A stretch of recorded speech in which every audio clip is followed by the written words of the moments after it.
Bechtel. I'm the new interim urban development director, and we're here tonight in work session to give you an overview of the U.S. Department of Housing and Urban Development federal programs and the plans that are associated with them. And I'm going to turn the time over to Rena Peck, our federal programs manager, and she will give you an overview of these programs, because you have a public hearing on these programs and the plans associated with them next council meeting on April 27th. So Rena. Good evening, Madam Mayor, Council. As Mark said, I'm Rena Peck, Federal Programs Manager for Urban Development, and I'm here to discuss with you the Housing and Urban Development Consolidated Plan and its process. The City of Salem receives Community Development Block Grant Money, or CDBG, and Home Investment Partnership Entitlement Funds from the U.S. Department of Housing and Urban Development. Tonight's work session will walk you through the process required to receive these funds, and will also prepare you for the public hearing on April 27th. Every 5 years, the city is required to submit a Housing and Urban Development Consolidated Plan, and that plan has many facets. With the 2015-2019 Consolidated Plan, what is the 2015-2019 Consolidated Plan? It outlines the priority goals, needs of the community, and how the city will address those needs over the next 5 years. Organizations interested in applying for funds can also use this document to determine if they have an eligible project. HUD requires the city complete a very detailed needs assessment of the communities of Salem and Kaiser. This assessment is designed to help the city determine the highest needs of the low-income populations and how these funds will help those needs. Upon completion of the assessment and the development of the consolidated plan, the city identifies specific goals. Those goals guide the annual funding of projects and programs, and those projects and programs will meet the needs, accomplishments that are identified in that plan. Within the consolidated plan, HUD requires some additional documents. These documents inform the community and guide staff on the implementation and the anticipated accomplishments of the consolidated plan, how to involve the community in the discussion and the results of the analysis, guides the city to ensure low-income households are not declined housing based on their status as a protected class, and how the city will be allocating those federal dollars, and is used by organizations receiving those dollars and what they will be used for. At the end of each fiscal year, the city must then report to HUD how accomplishments were achieved as it relates to those goals. Now, the Neighborhood Revitalization Strategy area is not a required document. However, this document was completed with the 2005 Consolidated Plan, and I'll go into more detail about that in a moment. Now, the Citizen Participation Plan identifies how the city will engage the local community when determining the five-year consolidated goals. The projects being funded with CDBG and Home for those 5 years, and any amendments or changes that may occur afterwards. Some of the ways staff involved the local community was through the Housing and Urban Development Advisory Commission, the Social Service Advisory Board, Housing Needs Survey. This was a survey that was sent out to all of the citizens in Salem. It was a Survey Monkey, and then we also provided it to businesses and other nonprofits. We had consultations with stakeholders, neighborhood association meetings we attended, and then the city website. I'd like to also address the two pictures you see on this screen. The Salem Interfaith Hospitality Network, that family received assistance through an organization. That organization that received some CDBG money and also some general fund dollars last year. And they are now housed and are working to self-sufficiency. The other woman that you see in the picture with Congregations Helping People, she was also homeless and is now actually, I believe, graduated from Shemeketa. As part of the 5-year planning process, HUD requires that the city identify any impediments to fair housing. Some of those impediments that we discovered were fees and charges. So either people were unable to get housing because rents were too high, or credit report fees, those types of things. If they were trying to purchase a home, the mortgage fees were also too expensive. Some of the other ones were limitations on accessibility or availability. So for some of the disabled members of our community, they may not have been able to find accessible units, or the landlords were unable or unwilling to make the units adaptable. Also, the next one would be limited availability. So because of the high foreclosure markets, more households have moved into the rental market, and therefore finding affordable housing is very difficult. So some of the recommendations that you will find in the analysis is job training and creation helps to lead to a major reduction to barriers of affordable housing across protected classes by providing personal resources for them to house themselves. Increasing resources for fair housing programs and activities that promote affordable housing. The city does work with the Fair Housing Council of Oregon to help provide some of those trainings to both tenants and landlords. And also expanding affordable housing through projects that age in place for the aging community. And that also helps to relieve barriers for disabilities, which increases the foundation for versatile housing. So as I mentioned earlier, the Neighborhood Revitalization Strategy Area is not a recommended document. However, it does allow the city to be more flexible in the way that we use some of our funding for projects that are in that identified area. The report includes areas that have the highest need, so it's families that their incomes are 80% or below the median family income for Salem. It has to be a contiguous area, so when staff was reviewing the Neighborhood Revitalization Strategy Area back in 2005, we were able to take the highest need in the north part of town and the highest need in the south part of town and find ways that we connect it so that it allows the city, again, to use their Community Development Block Grant, or CDBG, in ways that will help benefit economic development. The annual action plan identifies the projects or programs adopted through the public hearing process and the final budget process. These projects or programs would be aligned with the priorities in the consolidated plan. And those priorities are, number 1, economic development, 2, homelessness, 3, affordable housing, and 4, community revitalization. There was a change from last year, or the last plan. So in 2005, homelessness was the number 1 goal. But this year, through our analysis, economic development popped to the top, and we believe it's because of the lack of jobs. The process to develop the list of projects and programs in order to forward to council for adoption is, all organizations, they have to submit applications to the city in December of the previous year.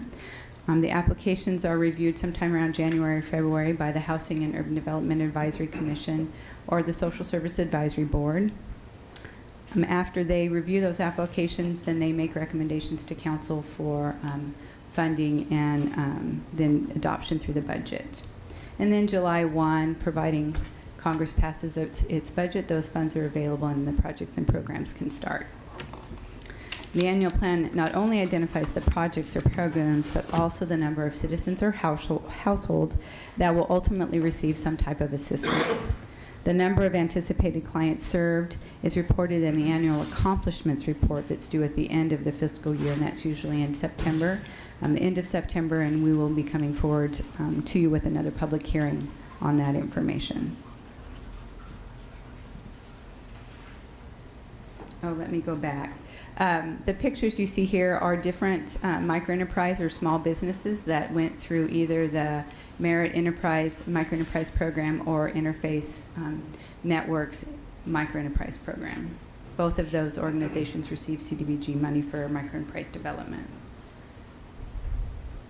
So what does all of this mean? Well, if adopted and approved by the city, HUD will provide approximately $1.3 million or $1.2 million in CDBG and about $600,000 in home.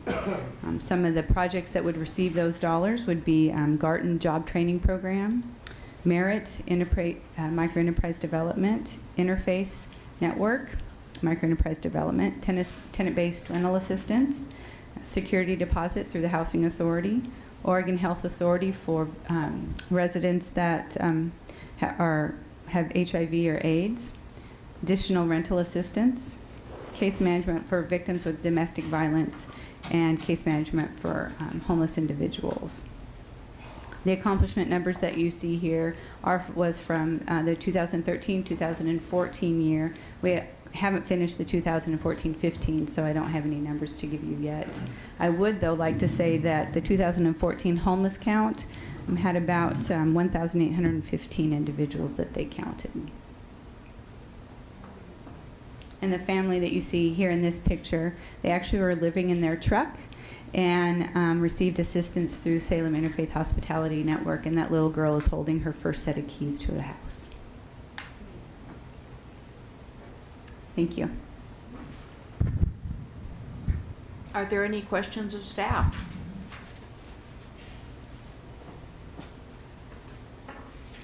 No questions. Oh, here we go.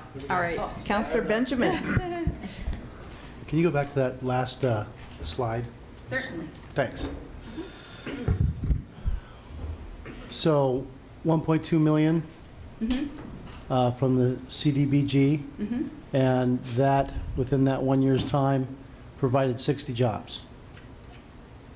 Those 60 jobs were, yes. So the 1.2 million is actually split across lots of different projects and programs. Right. And one of those projects was with Garton Garton Services, and the city provided them with roughly about $300,000 to install some recycling equipment.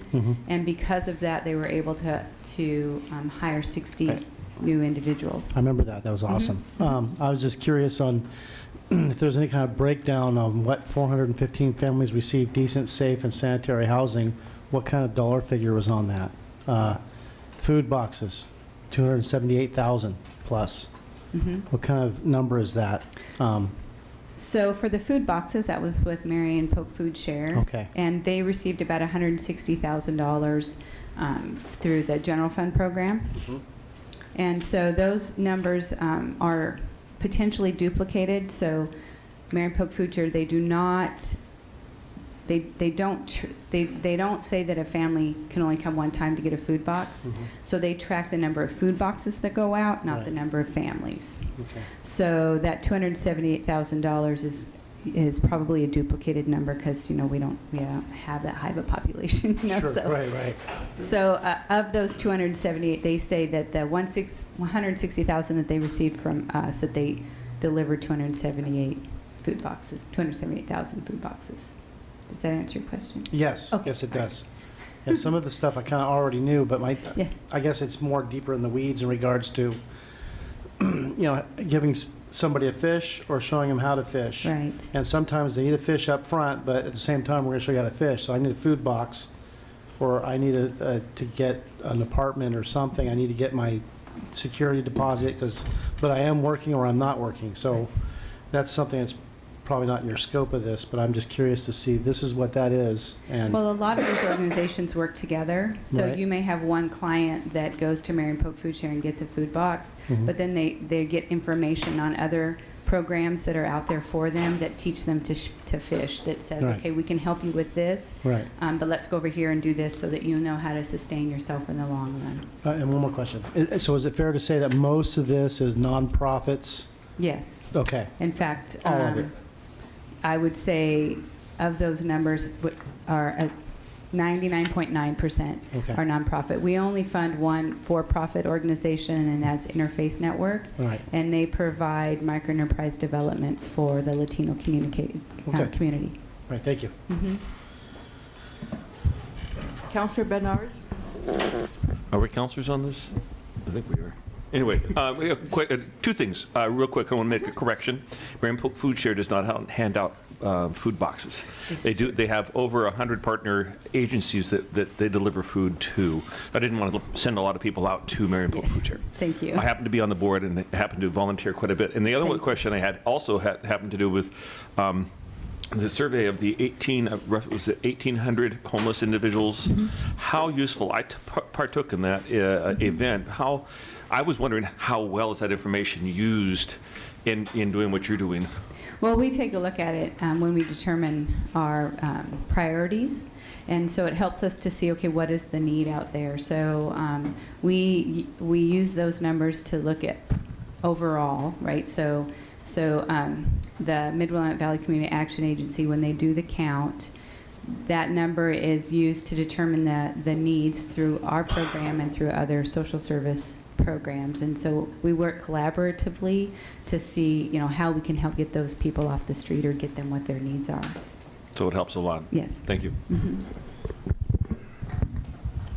Counselor Dickey?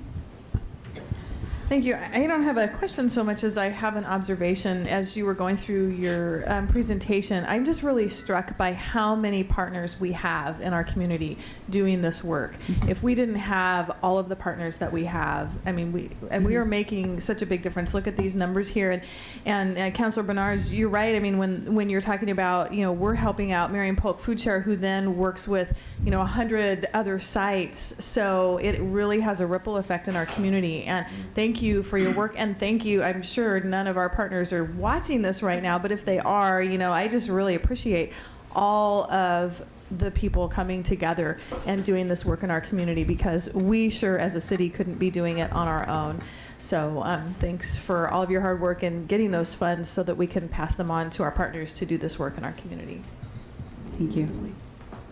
It's well done, very well done. Thank Are you. there any other questions from counselors? All right. Thank you so much. We Thank you. appreciate the time that you spent putting this presentation together and bringing it to us. Thank Very you. informative. Thank you. Looking forward to a public hearing. Yes, so if there are no further questions, we will close our work session and just have a break for a minute. Let staff get readjusted here. Yeah, since I forgot my. Opportunity to meet our applicant for the Citizen Budget Committee from Ward 6, I believe is correct. Correct. And his name is Clark Allen Haslett. Mr. Haslett, thank you so much for applying and for coming this evening to meet us and letting us get to know you. You're welcome. Thank you very much. And all of our counselors are here. I'd like them to each introduce themselves to you and tell you where they're from. And then we'd like to hear a little about yourself, and then we have some set questions to ask. Okay, we'll get started. Counselor Bennett, do you want to start? Yes, I'm Chuck Bennett. I'm city councilor for Ward 1, which is sort of central Salem. It's the Grant neighborhood, kind of the Inglewood neighborhood, about half of the Highland neighborhood, downtown, as well as sort of the close-in part of West Salem, the business district of West Salem. Sir, I'm Tom Anderson. I represent Ward 2, which is basically Gaiety Hill, Bushes Park, Bushes Pasture Park, south and east to the freeway, and down about to Vista with some jogs, and then the State Hospital west to the freeway. So I have like 6 neighborhood groups that are in my neighborhood group, and I'm not going to try, or my ward, I'm not going to try to tell you them all because I'd forget one or 2. But thanks for coming down here. My name is Brad Nanke, City Councilor for Ward 3. If we're going neighborhood association boundaries to almost all of Morningside. Piece of Fay right, essentially close to Radcliffe, then shoot Liberty out to almost Kubler and do a bunch of weird things in. And then run Kubler to the railroad tracks. It skinnies down and then goes and picks up all the Mill Creek Corporate Center and Renewable Energy Technology Center and some of the residential on the other side of 22. I am Diana Dickey, counselor for Ward 5, which is basically North Salem, kind of north of Ward 6. Actually, think of like the fairgrounds, Pine Street north to Kaiser. So, and I'm also the chair of the budget committee this year. Daniel Benjamin, Ward 6. Do you know what the boundaries are? Yes. Okay. Okay, so I'm Warren Benares. I'm counselor for Ward 7. The easy way to describe my ward is south of Mission Street. For the most part, it'll be west of Commercial and then Liberty Street. It jogs back and forth at the north end and the south end, and most of us share neighborhoods with other counselors, such as Counselor Anderson and I share the SCAN Neighborhood Association together. But it comprises basically Fairmont and the Kendall area, Sunny Slope, of course, in Illahee areas, neighborhoods. Mr. Hazlitt, thank you very much for volunteering. I understand Bruce Rogers talked to you. Yes. Did you beat him at golf or something? No. Oh, okay. No. Normally at elder meetings. Oh, all right. I represent, mine's easy, all of West Salem except for that small part that's the commercial area close to the river. Huh. And I'm Anna Peterson. I'm the mayor, and I represent the entire city. And this is my 5th year on council, the beginning of my 3rd term.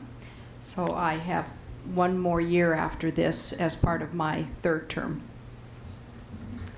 And it's a pleasure to meet you and have you here and to begin this process this evening. Would you like to tell us a bit about yourself? I know there's a little bit about you in our agenda, but we'd like to know about you and what causes you to be interested particularly in the city and the budget committee. All right. I originally grew up in Pennsylvania, and at Hershey, Pennsylvania, matter of fact. And then after I graduated from high school, that's when Vietnam was going hot and heavy, and I joined the Air Force. Spent 20 years in the Air Force as a human behavior modifier specialist. Which means I was a cop.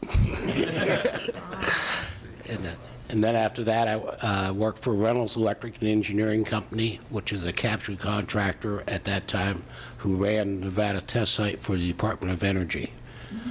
And there I was personnel and security administrator and had, I'd say right around 140 to 150 people that worked for me at any one time. And part of that was people that I managed that actually were on loan to Sandia National Labs, Lawrence Livermore, and the like out there. And I was also at the same time, I showed dogs professionally in my spare time. Used to raise Harlequin Great Danes and that. And then I was also Silver State Kennel Club president for a number of years. And that, and show chairman, and that. But working for Reynolds Electric, like I said, I had a number of times, especially in budgetary type things, where the contractor basically worked 10% over above cost, is what it was. So we had to always watch the cost, always watch the budget, especially, and try to always. I always said come underneath the budget instead of trying to spend up to the budget. All right, well, we certainly welcome you this evening. We appreciate you taking time to be with us.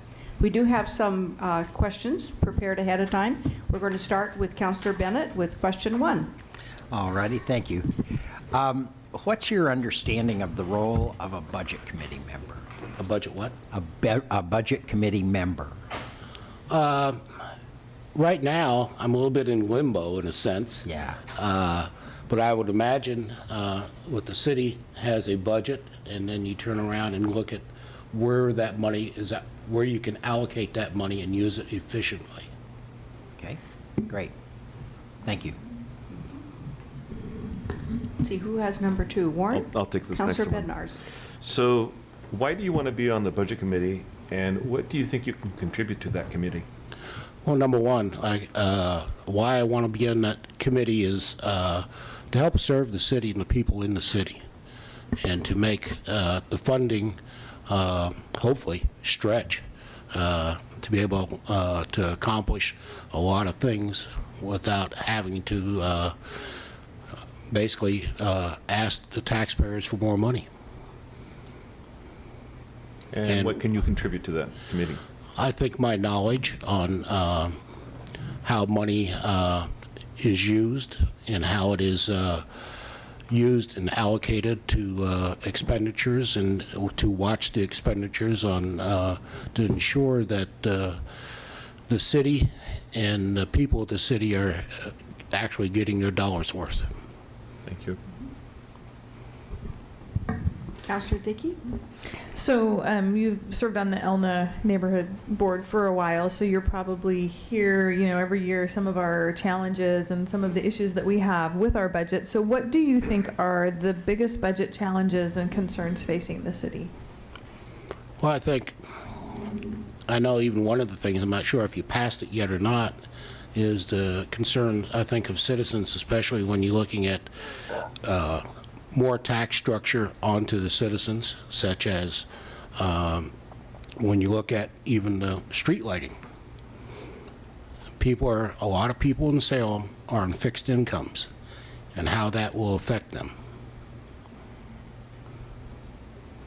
So I think, to be able to look at those things and be able to recommend to the council what would be best.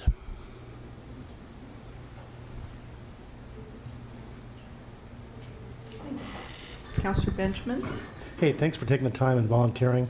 This is going to be an awesome learning process. I know it was for me a couple of years ago. Why is public input important to the city's budget process? In your words.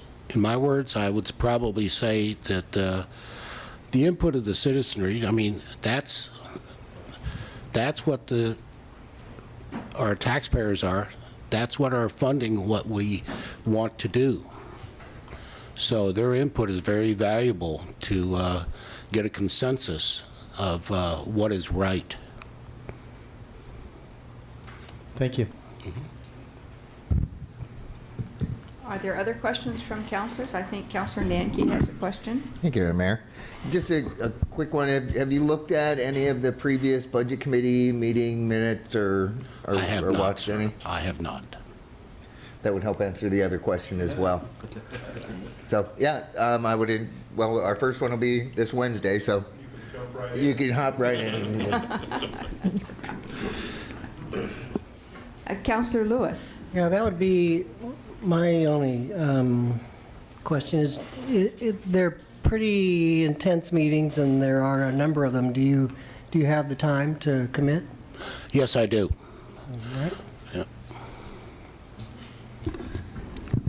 Well, I have a question, and that has to do more relative to the City of Salem's budget. You mentioned your career and your years in the military. Thank you for your service. I want to tell you Thank how you. much I appreciate that. 20 years, you said. That's Yes. a good long time. Thank you so much. Either in your career or as a volunteer in the community at all, have there been other organizations that you've had any kind of budgetary oversight for? No, other than, like I said, when I worked for Reynolds Electric and Engineering, my last assignment in the Air Force, I worked special projects when the stealth fighter was a black program, and that. And then the Kennel Club, yes, we had the treasury there. We could we knew what money we had, and to be able, believe it or not, to put on a dog show cost about $40,000 to $50,000 to start with. That's a lot of dog food, right? Yes. Great. Show, one of my favorite. Right. Okay, any other questions from counselors? Comments? All right, then I think at this point, we're ready as a council to vote. When we have several candidates, we have a ballot with names typed up, et cetera. Tonight, we're going to be a little less formal. We don't have written ballots, but I would certainly, if any counselor so chooses, entertain a motion to recommend Mr. Haslett to the City Budget Committee. Councilor Bednarz. I move that we accept Clark Hazlett as a new, appoint him to the Citizen Budget Committee.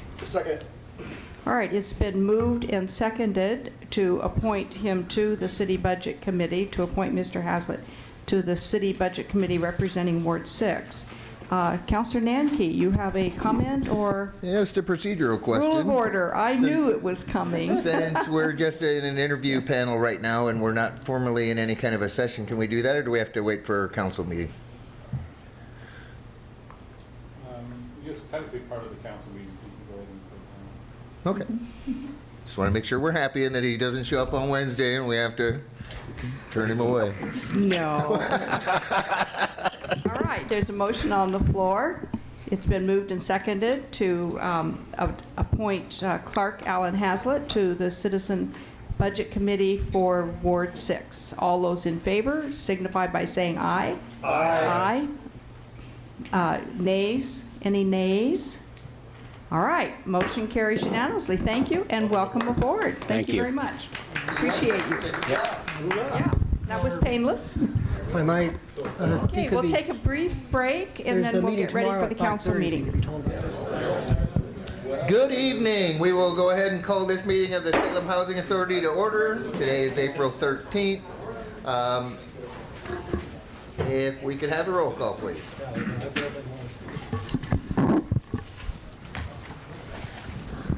Commissioner Anderson, Here. Commissioner Bennett, Here. Commissioner McCoy is absent. Commissioner Dickey. Here. Commissioner Benjamin. Here. Commissioner Bednarz. Here. Commissioner Lewis. Here. Chair Nanke. Here. Thank you. Will you please join me in the Pledge of Allegiance? I pledge allegiance to the flag of the United States of America and to the republic for which it stands, one nation, under God, indivisible, with liberty and justice for all. Thank you and welcome to the first of our trifecta meeting evening.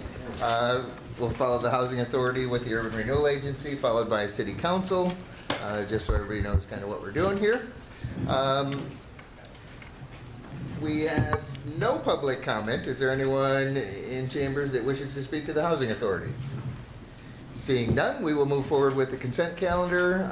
Commissioner Bennett, would you provide Yes. a motion for us? Yes, Ms. Chair, I move the consent calendar with the following: polls 3.3A and 3.4A by Commissioner Anderson. Second.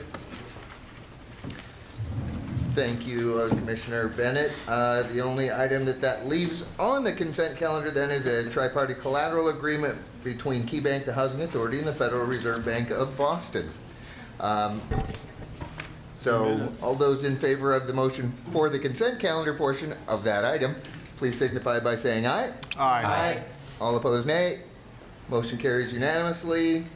That would go ahead and move us then into the polls. 3.3A, Commissioner Anderson. Thank you.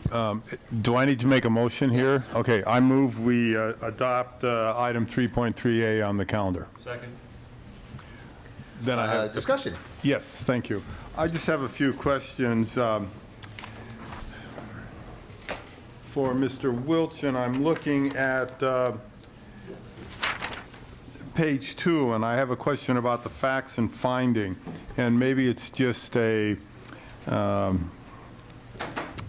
typo thing, but I'm looking at the last sentence of the paragraph. Are you saying that the utilization rate is down to 97.6 from 99%? Yes, sir. Okay. Historically, it's been 99 to 100%, and we're at 97.6% now. Okay, and the reason I ask is without a comma there, it could be that we're 97.6% down from 99%, which is a whole lot. And do you have any explanation why it went down that drop, especially if it looks like historically you're at the top of everything that can be? It's primarily a function of the inability of our clients who has a voucher to find housing that is affordable and below the payment standard that we're allowed to provide. And we've dealt with that tonight, too. Yes, sir. Okay, thank you. That's all I have. And that's where we're moving up to 110% You're right. That's correct. on the balance of those items. Okay, any other discussion? Seeing none, all those in favor of the motion signify by saying aye. Aye. Opposed, nay. Motion carries unanimously. Moves us into 3.4A, which we will be moving after this agenda into an information reports category, rather than kind of pulling the whole program management report. But with that, I'll go ahead and entertain a motion. Okay, thanks. to I move approve that. I move approval of item 3.4A. Second. If you Yes, would I care have to some speak more your motion. questions. Yes. My questions are on page 6 and 7 of the report. I'm looking first at page 6. We're all at pretty high occupancy rates, which is, it's a good thing. It's good news, bad news, which to me means we could use more units. But 3 of them, Meadowlark, Northgate, and Shelton, seem to be way down. Is there an explanation for that, other than the explanation we already gave, that the vouchers are the problem? Well, no. So these 3 properties are 28 to 30 units in size. So 7% vacancy is really a turnover Yeah. of a couple 2 units. Okay. So they're smallish. And the units are slightly outdated in the marketplace as well, which is a conversation we've had with your fellow commissioners over the years about the amount of money that HUD gives us for capital improvements. Sure. Okay, thank you. And then one question on page 7. I'm looking at the middle graph there, which is affordable housing.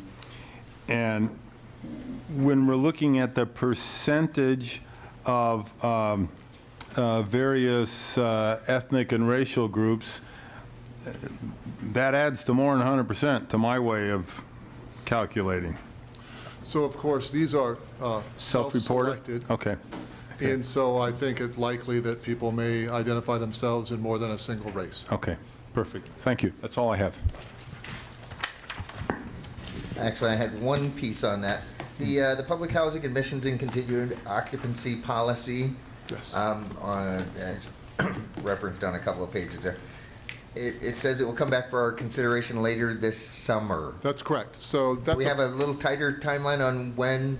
it has to be into HUD by the end of July, so it would be the July meeting at the latest. Just so there was an item on there regarding smoking on This is SHA properties. referring to the public housing plan? Yeah. Correct.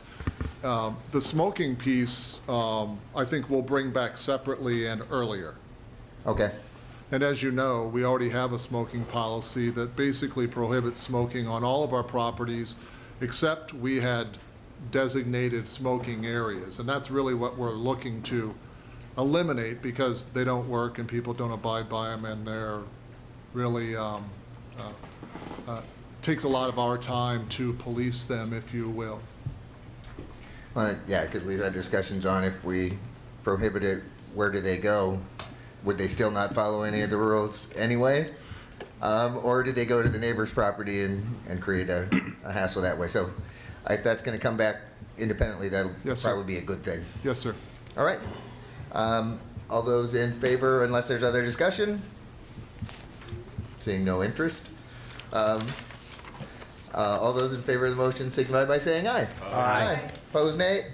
Motion carries unanimously. We have no special orders, new business, and unless there's something else that someone wants to jump up to bring before the body, we will adjourn this meeting. And continue to the housing, or not housing authority, the Urban Renewal Agency meeting. I relinquish my chair. Or I relinquish your chair back to you.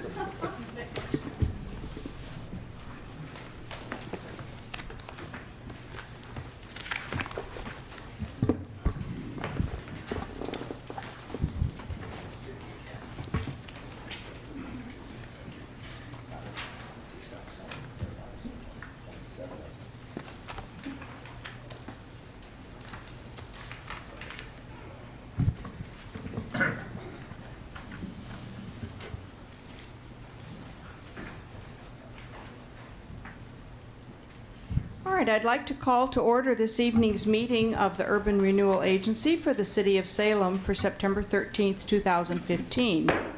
Would the recorder please call the roll? Board Member Bennett?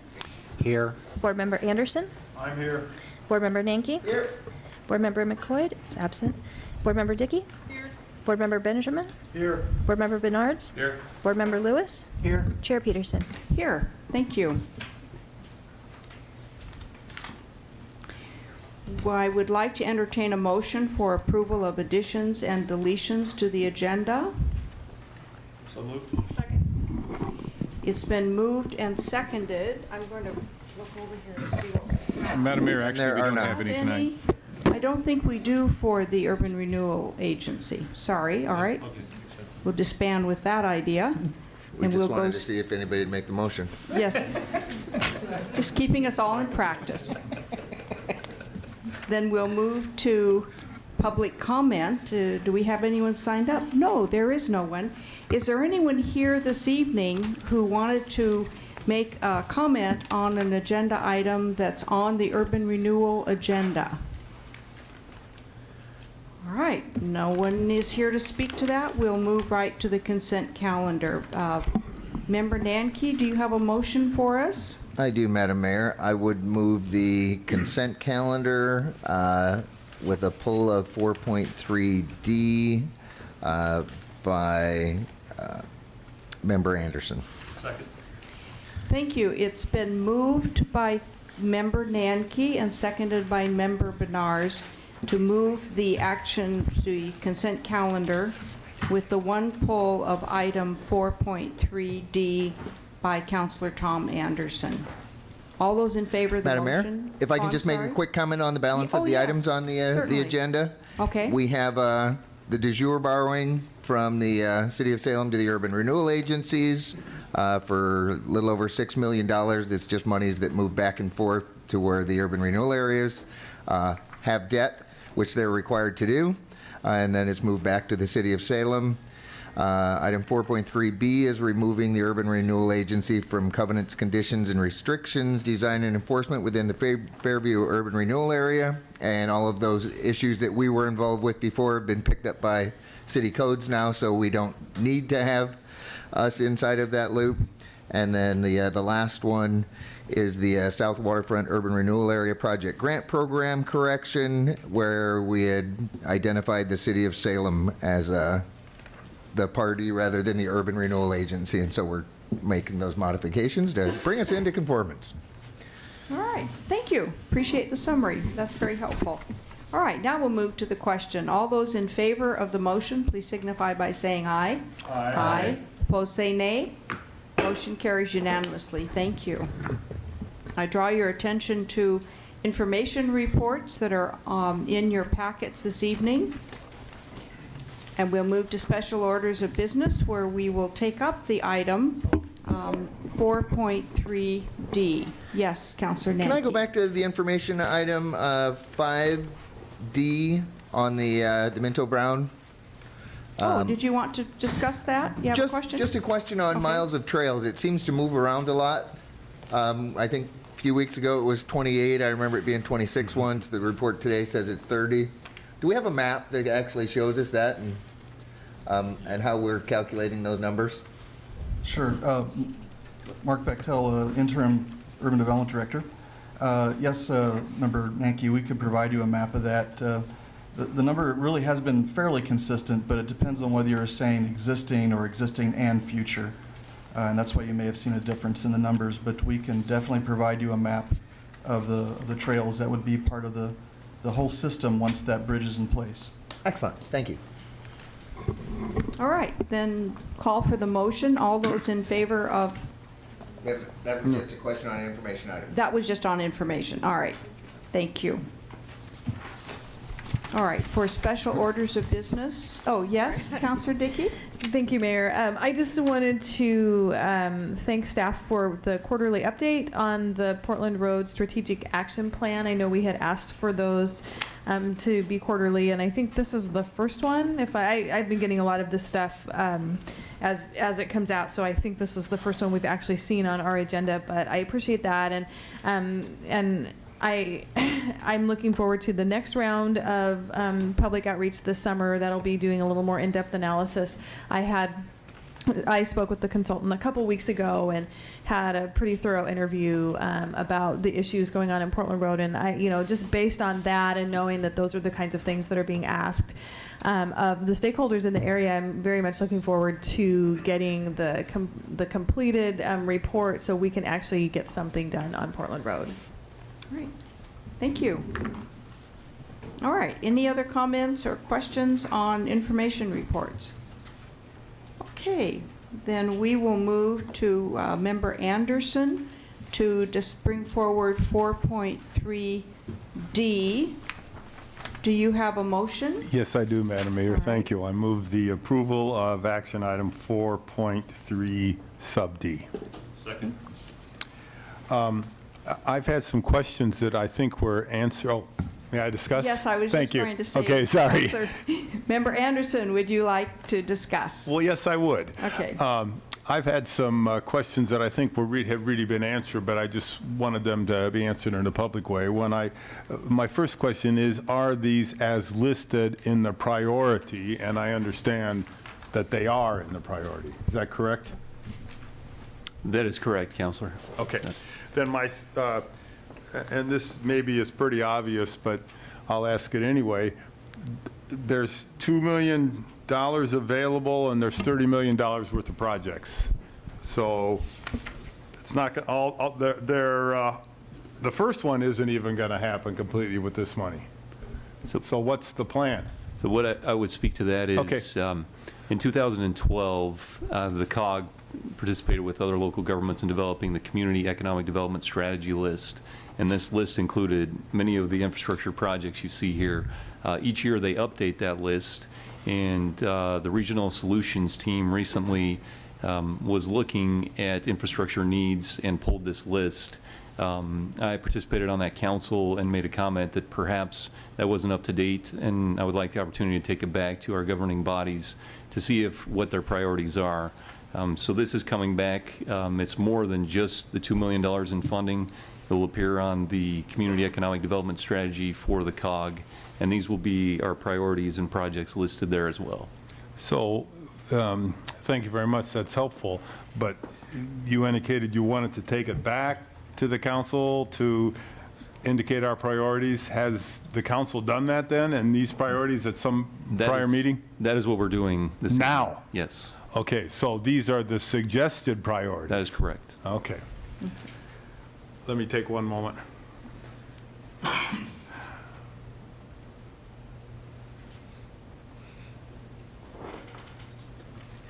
Fine, I'm not going to take the council's time to look at the priorities now. I'm sure that these look fine to me. I mean, they're all important projects, and they all need to be done at some point, so. Counselor Nanke, followed by Counselor Lewis. Yeah, and if I look at that top item on the list, then 25th and Madrona, which we already have moving forward, that would be to offset the other funds that we're using from the city side then. Yeah, Councilor, if I may, Peter Fernandez, Public Works Director. So that project specifically, we want to make the 22nd Street connection. As it stands, the project today is short the amount of money to do the 22nd Street connection. So this is an example where we wouldn't chase $8.5 million, but we may chase $300,000 or $400,000 of the $2 million to be able to make that final piece of connection. Yeah, just looking at it and looking at the dollar value on it, it's like, oh, here's the project, and they have $2 million, and the project's $8.5 million. Well, that right, we would theoretically people would raise their eyebrows at that. Right, we would look for that's the top priority because that one's coming. We know we're actively looking for that final $300,000 piece. So we would definitely make an attempt for that piece. Assuming that all comes fine, then we just kind of go to the next one, which is next in line in terms of construction, and see if there are pieces of the project that benefit economic development that we would then do. So you're absolutely right. It would backfill or it would augment a piece of the project. Cool.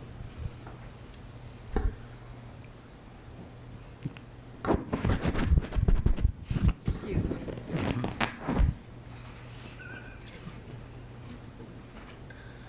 Does that answer? That answered my question. Okay. think it was- Counselor Lewis?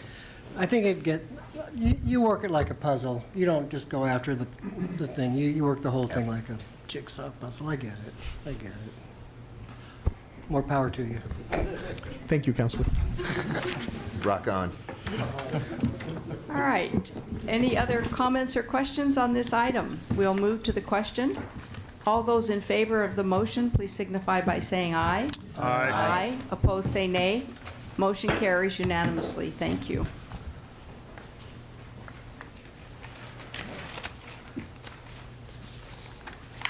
All right, I see no unfinished business or public hearings or new business, so this meeting of the Urban Renewal Agency is adjourned.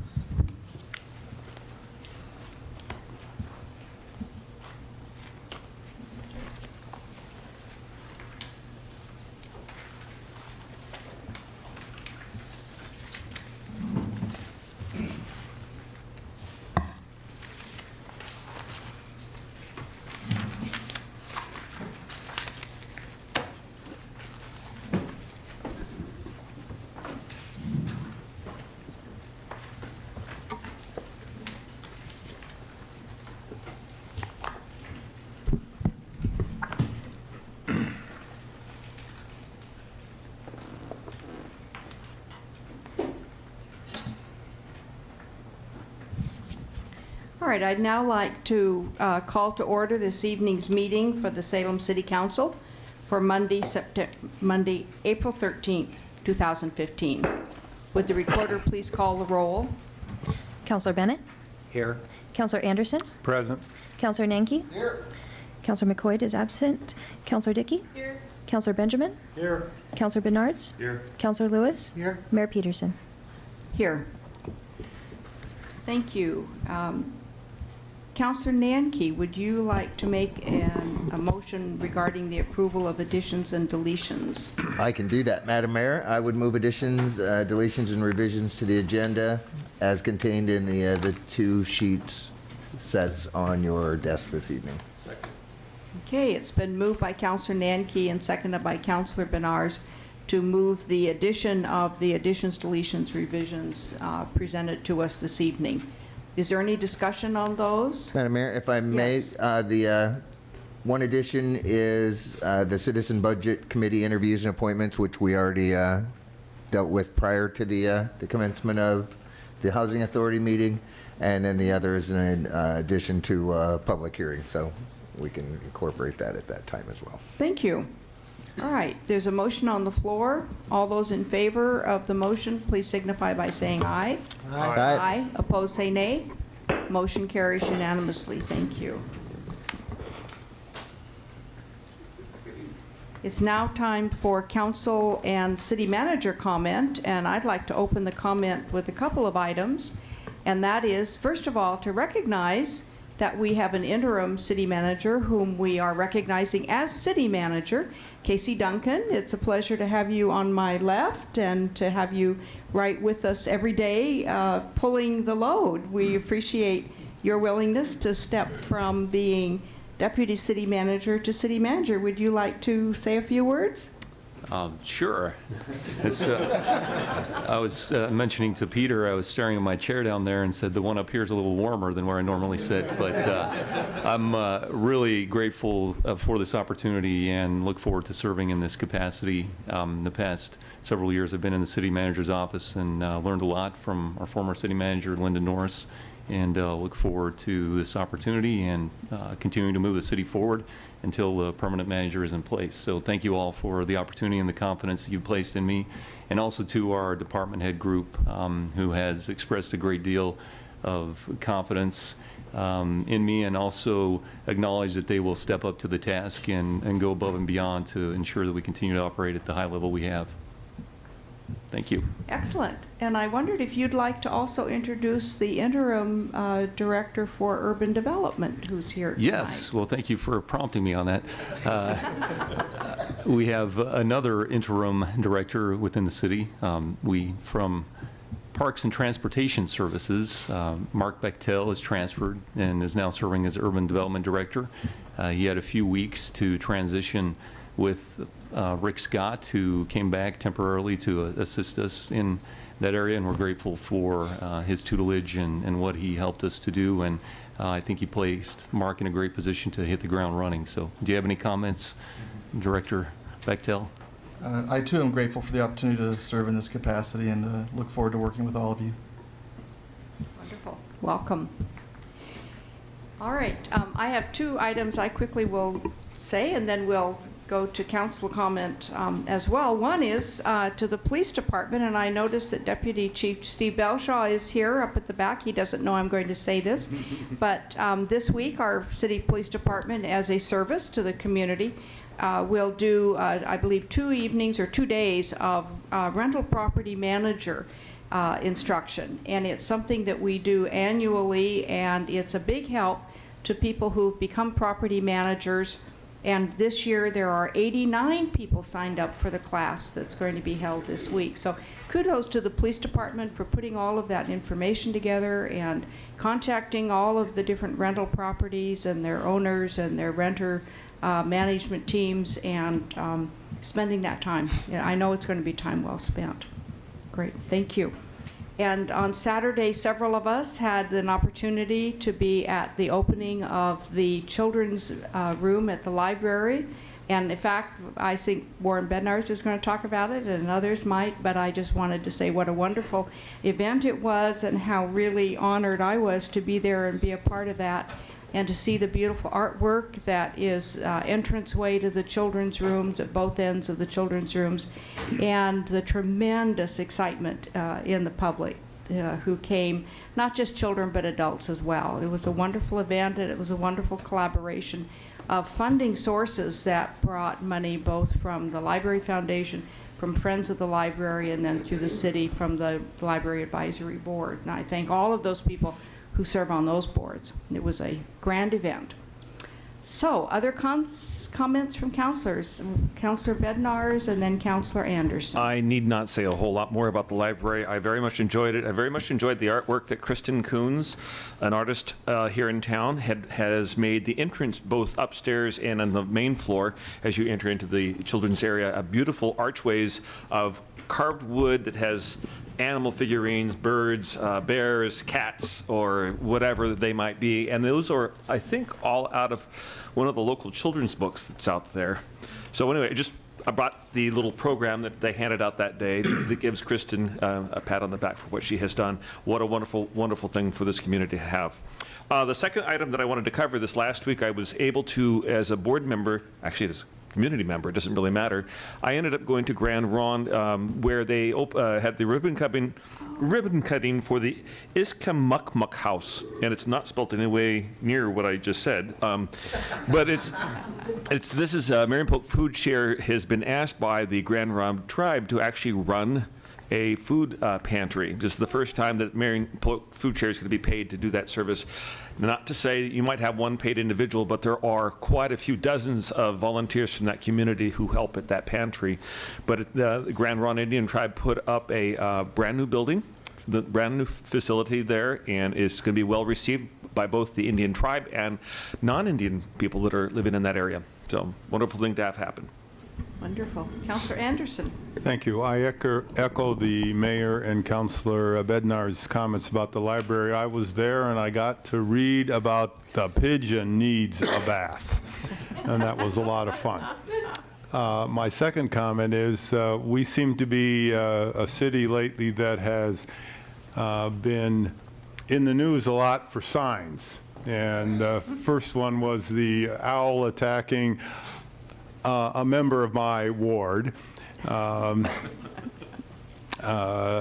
Jakes, and then the second one is for another member of my ward, David Fox, who also happens to be a downtown business person and a member of the Planning Commission. So he's someone who was interested in downtown, he's interested in the city, and has done a lot of contributions. And he also contributed a sign on State Street, and that's been in the news.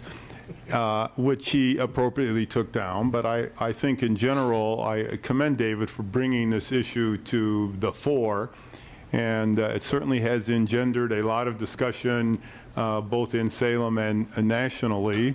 And I think it dovetails very well with what we saw at the last council meeting when we had the folks here talking about bike boulevards. And David, I would say, is probably in that 1% of aggressive, confident riders, but even if he's having problems, I think it's an indication that this is something that we need to work on as much as we can in the future. So thank you. What did the sign Thank you. Counselor Nanke. Oh, I'm sorry. Councilor Bednarz has a question. The sign said, to the effect of bikes may use the full road inside of the ORS. Counselor Nanke. Thank you, Madam Mayor. Two things as well. One, we're doing okay, Linda. You can go out to eat or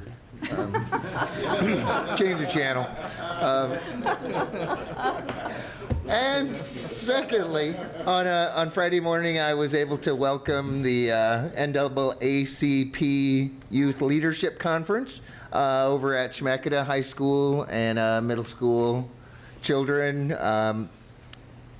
3-hour program to not only produce contributing citizens, but leaders in our community as well. A lot of encouragement to attend college. And they had a lot of great motivational speakers as well. So a lot of bright, shiny faces that looked like they were well prepared for the task. That's great. Thanks for doing that. It's an important event in our community. Yes, they'll actually be having a what they call their Juneteenth picnic down at Riverfront Park, and I'll be reading the proclamation for that as well. Wonderful. Good. Thank you. Other comments? Counselor Benjamin. Thank you, Madam Mayor. I'd like to invite folks that are listening to this broadcast to spread the word, to go to your neighborhood association. They're kind of anemic, but that's where we get our information from for the general citizenry. You know, you can send emails and we read them and we weigh them out, but really, if you could come in person and meet with us and explain, you know, your position, be it for or against, whatever, it's greatly helpful for us to help make decisions when we can have a name and a face and cogent conversation. So get the word out, go to your neighborhood association. We'll all be there. Thank you. All right. Any further comments? Thank you very much. I appreciate that. I have a proclamation that I'm going to stand and present here. This is a proclamation that has to do with the Child Abuse Prevention Month. And you might remember we try to do this each year. And I want to say, first of all, right away, thank you to the City of Salem for lighting the bridge. Our famous Union Street Railroad Bridge is lit for the month of April in blue. And that is to signify and to remind people that April is Child Abuse Prevention Month and that we should all keep in our minds and our hearts the numbers of children that have been abused, but also celebrate the fact that people might look at that bridge and be remembering that every word and every action really is significant and important in our children's lives. So this proclamation is my pleasure to present. Whereas every child deserves to live in a safe, loving, and caring family environment.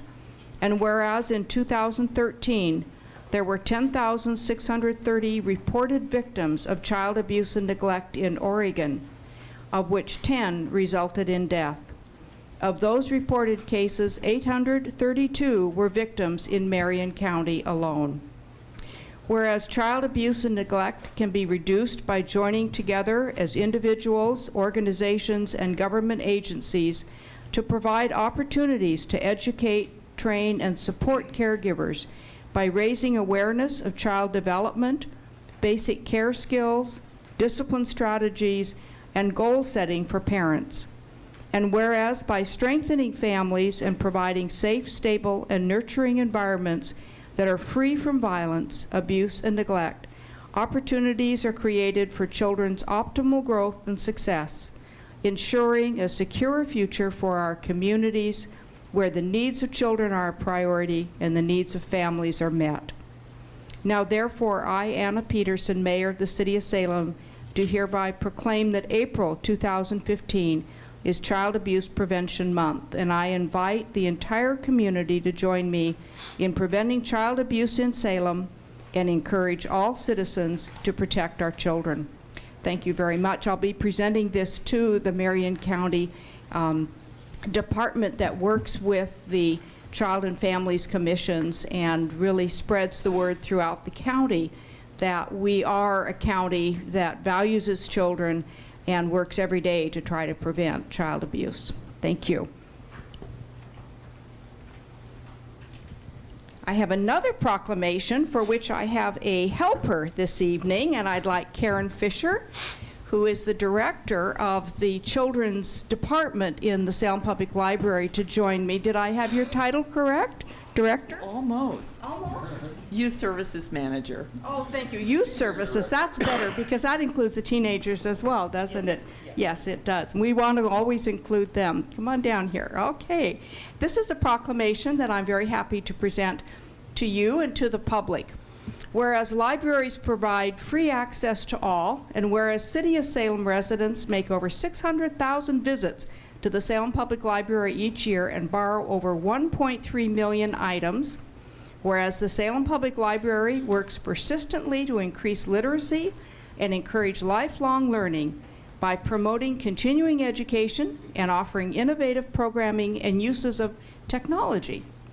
And whereas the Salem Public Library provides technology training and access to downloadable content ebooks, and the Salem Public Library helps job seekers by providing access to job databases and other online resources.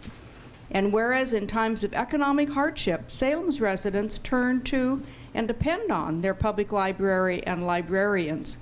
And whereas the Salem Public Library continuously evolves its services to provide for the needs of every member of the community. And whereas libraries, librarians, library workers, and supporters at the Salem Public Library and across America are celebrating this week as National Library Week. Now, therefore, I, Anna Peterson, Mayor of Salem, do hereby proclaim April 12th to the 18th, 2015 as National Library Week, and I encourage all residents this week and every week to visit our Salem Public Library and create your own story at our library.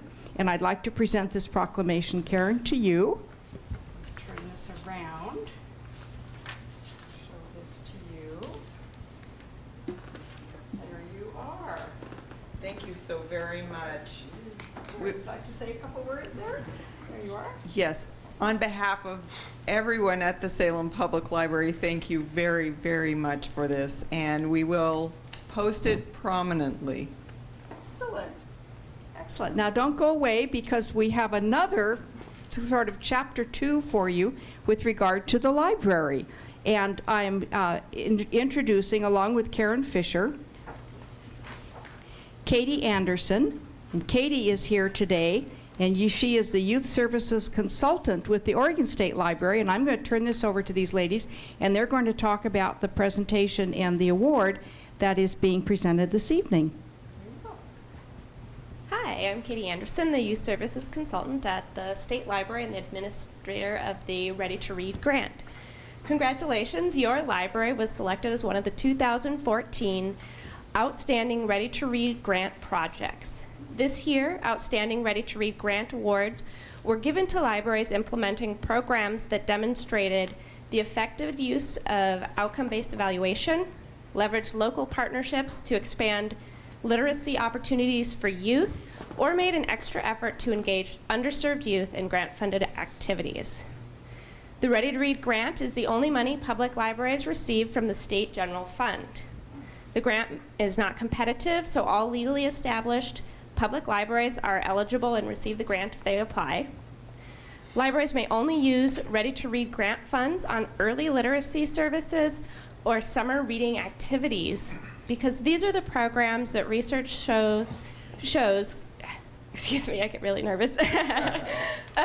These are the programs research shows can close the achievement gap where disadvantaged students are doing considerably worse than their better off peers. Research by Carl Alexander from Johns Hopkins University found that about 1/3 of the achievement gap can be attributed to unequal access to early learning opportunities for disadvantaged families before children even go to school. And the other 2/3 can be attributed to unequal access to summer enrichment activities between school years. Salem Public Library is striving to provide equal access to early learning and summer learning opportunities for all children in Salem and the surrounding area too. Yes, that's true.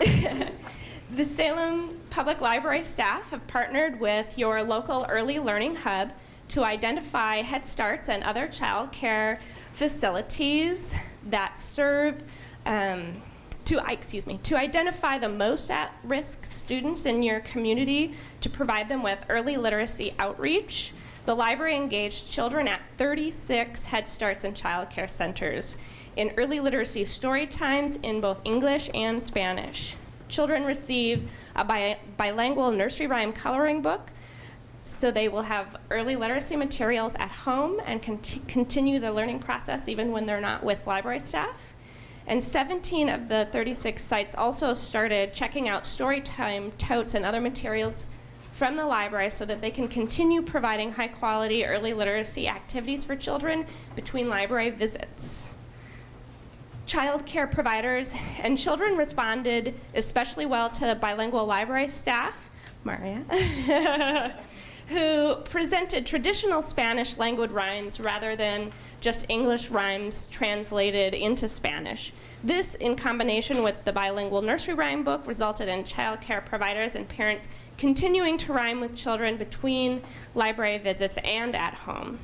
The Salem Public Library also brought summer reading materials to the Migrant Education Program, again engaging youth most at risk in your community of experiencing summer learning loss. 445 youth participated in the summer reading program at the Migrant Education Program. 65% of those youth reached their reading goal during the summer. This is just amazing. At the state level for all youth, whether they're underserved or not, the average is 31% reaching their reading goal at the end of the summer. So to have these most high-risk students achieving their reading goals at 65%, that is just outstanding. And in general, all of the children and teens who participated in the summer reading program at Salem Public Library, 53% of them read at least 10 hours over the summer, and 34 read at least 20 hours over the summer. This is outstanding accomplishment by the youth and especially the staff that kept them motivated so they would actually finish and reach those goals. The early literacy and summer reading efforts that your library is providing could have a significant impact on the achievement gap in your community. Congratulations on the great work you guys are doing. Wonderful, wonderful. Well, congratulations to Karen Fisher and to the Salem Public Library, all of the staff and the volunteers who are very proud of the work that you're doing there every day. Thank you so much. You're very welcome. Thank you. And thank you, Maria.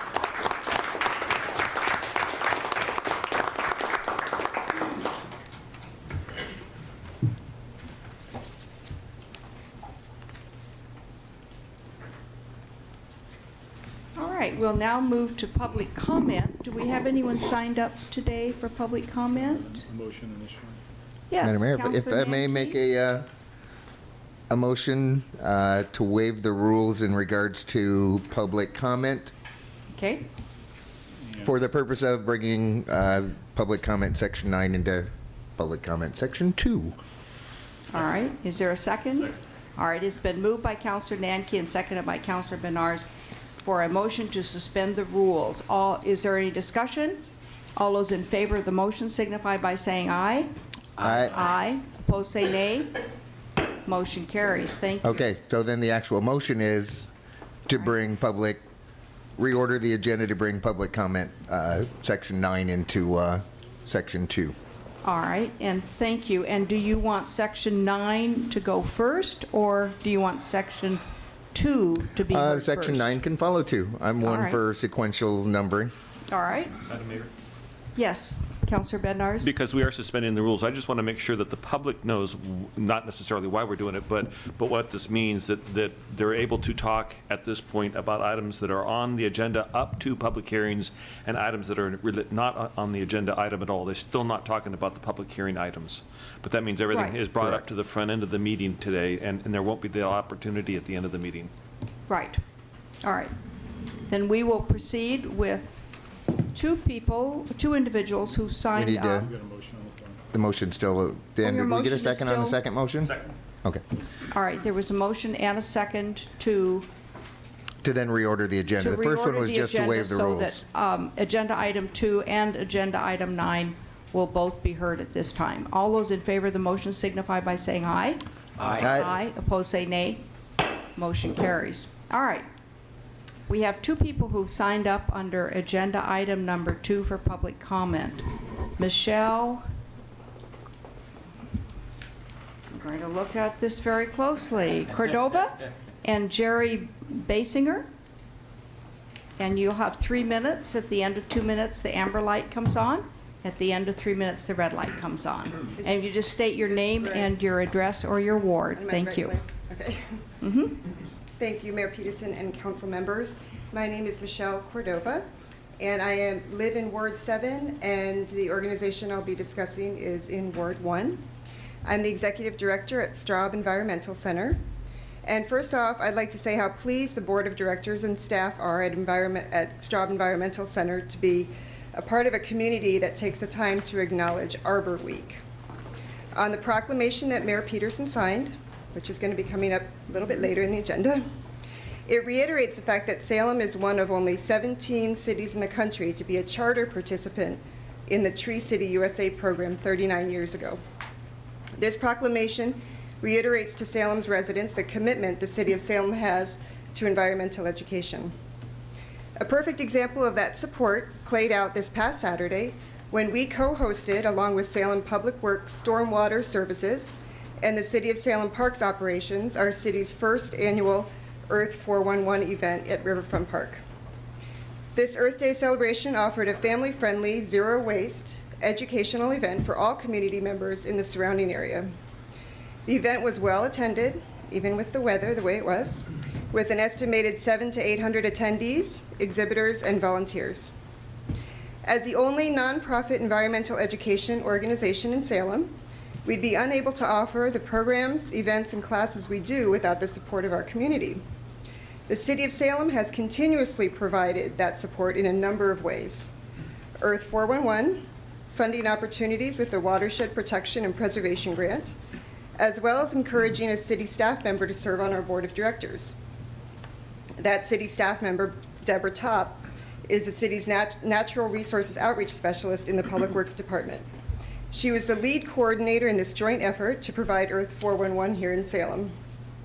Deborah's attention to detail, ability to juggle multiple tasks at once, flexibility, and hard work made this event a success. So Straub Environmental Center would like to officially and formally thank the city for the support and enthusiasm shown toward environmental education. We look forward to continue our relationship throughout the years and grow together to offer more programs, including future Earth Day events, together as partners in our community. Thank you. Thank you very much. We appreciate you coming down. Are there questions from counselors? All right, and thank you for the work you're doing there. That's really very, very important education. Thanks. Thank you. All right, next we have Jerry Basinger.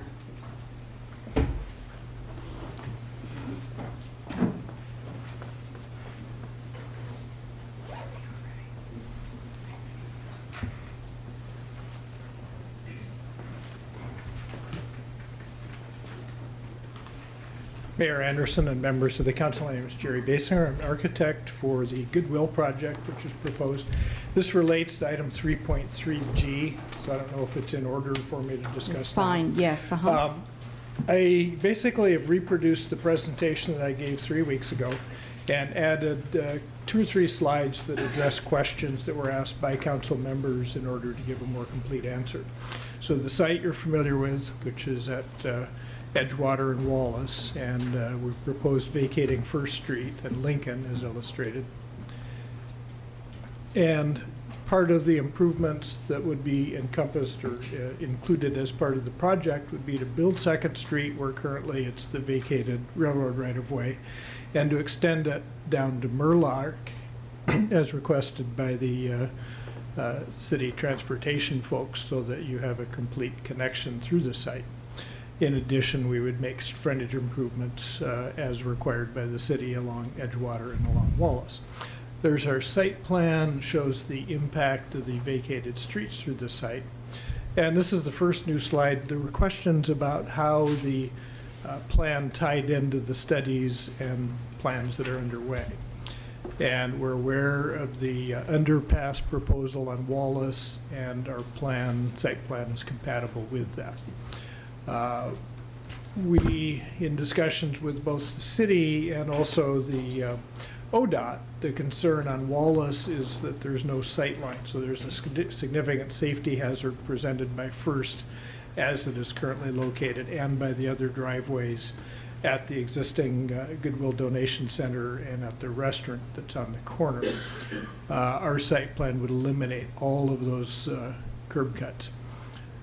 Salem River Crossing, we've reviewed all of the materials that are available online and looked at the alternatives, and do not believe that any of the alternative plans conflict with our proposal. Finally, there is a Salem Business District Action Plan, and we believe that this is compatible with it. The West Salem Neighborhood Association unanimously endorsed the project, and we're meeting early in May with the West Salem Business Association and early in June when they next meet with the Urban Renewal Advisory Board. I'll skip forward to the next new slide.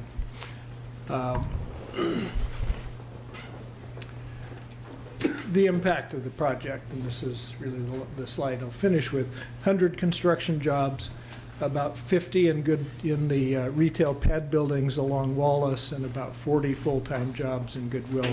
That'll add $1 million to their payroll, which is already at 6.6 in Salem. And you can see the stats are pretty astounding for a nonprofit entity that helped 1,300 people in the Salem area find jobs last year. All right, thank you very much. We appreciate your information. Very interesting. Now we have sound effects with our red. We used to just have the red light, but in deference to you, apparently they've decided to add some music. Are there questions from councilors? Councilor Lewis. Yeah, if you could go back to your first slide and. All right.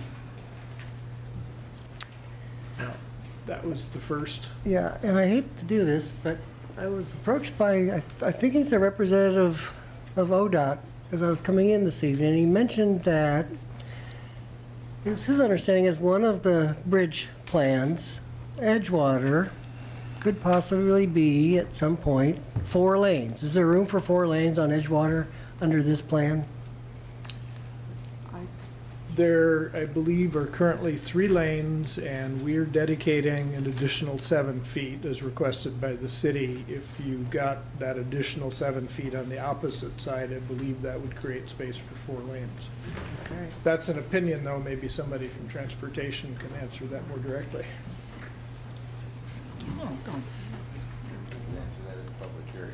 So, Council, if I may, the vacations in Oregon, particularly in Salem, are quasi-judicial land use matters. So this entire discussion right now is technically ex parte because it's not occurring during the hearing. We're going to take your presentation and the minutes from the meeting and include it in the hearing, but if you could limit your questions just to accepting the petition or rejecting the petition, that would be helpful. Okay, are there any other questions or comments by councilors? All right, thank you very much. Appreciate you coming this evening. All right, that concludes the individuals who had signed up under agenda item 2. Is there anyone else this evening in council chambers who wanted to sign up to testify at this time and was not able to do so? All right, okay. then we will move to the agenda item 9, public comment section, and ask Roxanne Rawls and then Patty Tipton. And again, you have 3 minutes. At the end of 2 minutes, the amber light comes on. At the end of 3 minutes, the red light comes on with music. Okay. Welcome. Thank you. Good evening, Madam Mayor and members of City Council. My name is Roxanne Rolls. I live at 951 Mule Deer Place, Northwest in West Salem. Although tonight I'm here to talk about my work with Salem Kaiser Transit. I'm the Chariots Rideshare Program Manager, and I manage regional rideshares. Last week, you should have received some information about an individualized marketing project that I'm managing in the Northeast Neighbors and Grant neighborhoods. The project is intended to encourage residents to use transportation options such as bicycling, walking, taking transit, and carpooling. The project is funded by Chariots Rideshare and by ODOT completely, and it is similar to a project that was managed here in the city of Salem 10 years ago. The reason I'm here tonight is twofold. First, to make sure you know about the project and answer any questions that you might have, but secondly, I'd like to ask for your endorsement of this project. In other communities where these projects have been conducted, the city or the local jurisdiction is referenced in the marketing materials, and I would like to do the same in our marketing materials. We found that when a resident in the neighborhood receives information about this project and it's endorsed by the city, it not only lends credibility, but it encourages the citizen to participate in the project. So my request tonight is for an endorsement of the Chariots Rideshare Individualized Marketing Project and authorization to include an endorsement in our marketing materials from the City of Salem. We're already in the process of producing these materials, which is why I'm here tonight asking for your endorsement. I didn't even get to the yellow light. You didn't even. You are so succinct. All right. Councilor Lewis. Yeah, thanks, Roxanne. I have several questions, if I could. This is something that's being funded by Salem Kaiser Transit and the Oregon Department of Transportation? Correct. Do you have the amount of each, what your funding is and what ODOT's funding is? I actually don't have that with me, but I'd be happy to get that to you. Okay. It's part of the statewide Drive Less, Save More campaign, which is about a $2 million a year project, and that's spread out across the state of Oregon. Is that $2 million collectively, or? Collectively, yes. So we have a portion of that. Okay. And then in there was a cover letter, and then in the first page of the second letter, the end of the first paragraph, it says, it is funded by the Oregon Department of Transportation and is a joint effort by the City of Salem and Chariots Rideshare. So I'm not sure if I understand when you say joint effort of the City of Salem, what is the City of Salem doing? I actually apologize that that was in there. I took this letter from the letter we had 10 years ago when we did this project. In my corrected version, it says, and I will give a copy to all of you, it is funded by the Oregon Department of Transportation, ODOT, endorsed by the City of Salem, and managed by Chariots Rideshare. So I've tried to clarify that all you've done, or all I'm asking for, is in essence a thumbs up. Okay, so there's been no involvement. Okay, so. No. And then last question, I'm kind of curious, one of the neighborhoods you're doing this in is NEN, Northeast Neighbors, and then just participated in a pretty extensive plan with another neighborhood association, Cessna, which made it real clear that those two neighborhoods get it. And in that plan, they talk about exactly what you're going to be asking about. So I'm curious why you would be going back into that neighborhood and going through the I mean, if I lived there, I might think I'm kind of being bothered. Well, the consultant that ODOT has hired, Alta Planning, we consulted with them. ODOT said for X number of dollars, we can approach a certain number of households, which is about 4,500 households. So we looked at all of the neighborhoods based on the neighborhood associations, did some math. First, we actually approached Grant and Highland, but because of the numbers and because the neighborhood association in Highland didn't seem as interested at this point in participating, we approached NEN, and the neighborhood association there was very encouraged, and they said they wanted to participate with Grant. So that's why we've chosen those two neighborhoods. We do have their support. And if I could, one more too. You mentioned $2 million. Is that, if you could tell me over what period of time and maybe how many programs like this, so I get an idea of how much this one is? There'll be 3 individualized marketing programs this year. One is already concluded in Corvallis fiscal year, and one is happening in Astoria, and then ours. And then ODOT selected Salem to participate. And the $2 million is the total budget that the Drive Less, Save More campaign has out of ODOT funding statewide for 2 years. And these 3 are being done in 1 year? Correct. And it's so I don't have the number, so I don't want to misquote a number, but I would be happy to give it to you, as well as out of my budget, what I'll be paying. Okay. Thank you. All right, Councilor Benars. Real quick one, but an important one nonetheless. I get emails occasionally saying to the city council, we need to increase funding for mass transit in the Salem area. And I don't have a whole lot, at least sitting here right at the moment, against endorsing. And I certainly think people should try alternative forms of transportation. But I am concerned that it might look like the city of Salem is funding part of this, whether it's mass transit or otherwise, and we have no control over what the chariot system does. Is there a way that you could solve that problem for us in this letter? This is not a letter that's actually going to go out to the community. This was one I wrote for council. I will make sure, and I can work with city staff to make sure that they see what we write before we send it out. There'll be a survey sent out to the neighborhood members, and we'll make sure that the city sees what it is that we're going to say. To make it clear, the city is simply saying, yes, we know that Chariots Rideshare is doing this project and that that the city is not funding it in any way. As far as funding for transit, while I'm a transit employee, I don't have an answer for that either, but I'd love to have Alan Pollock come and speak with you about it if you're interested. I'll catch him at some point, but Thank you. it's an item that needs to be looked at as this Absolutely. moves forward. Thank you.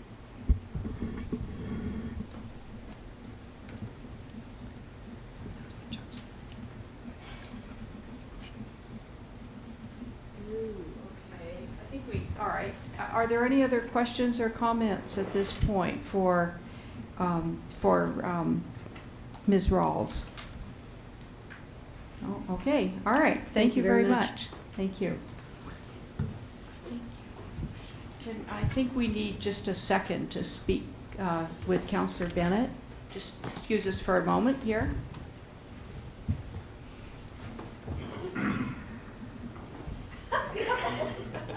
Maybe we could listen to some music. Take every advantage. I'll provide entertainment. So I outsmarted myself, and instead of using the stopwatch, I used a timer, to count downwards. I didn't know that it was going to beep at the end, so my apologies. It works, actually. Kind of a nice touch.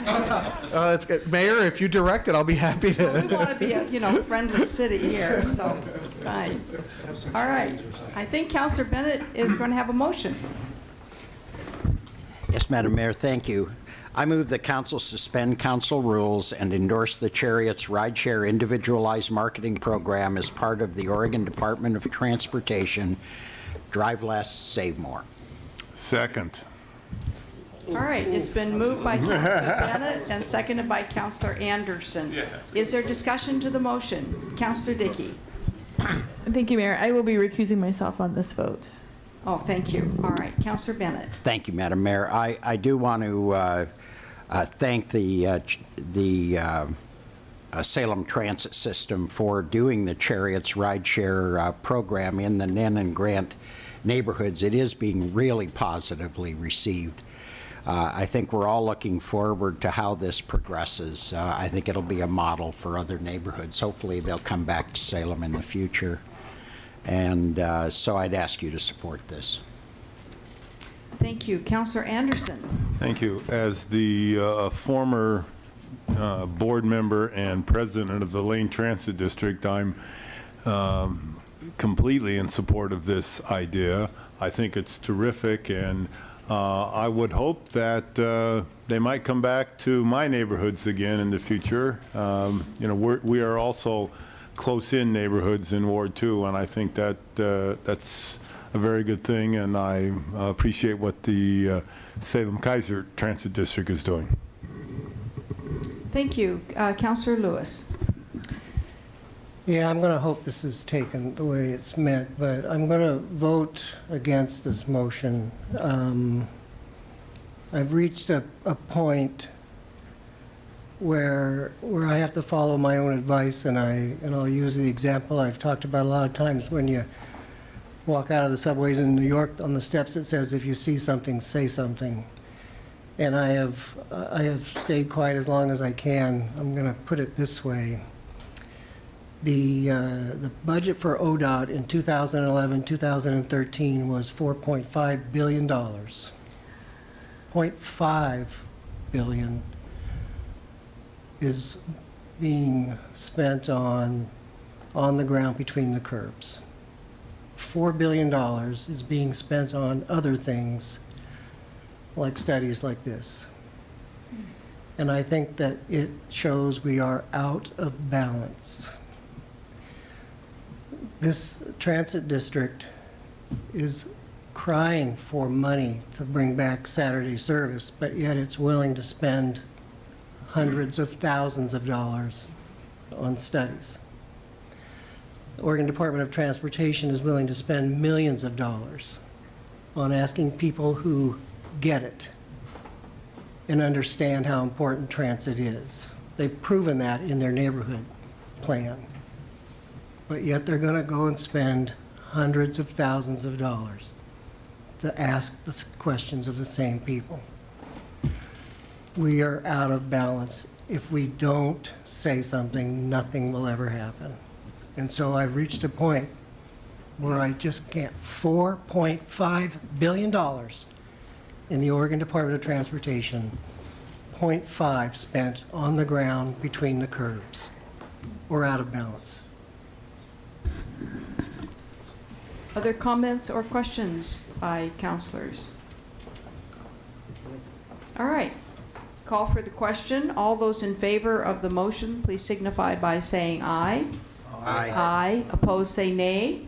Nay. All right.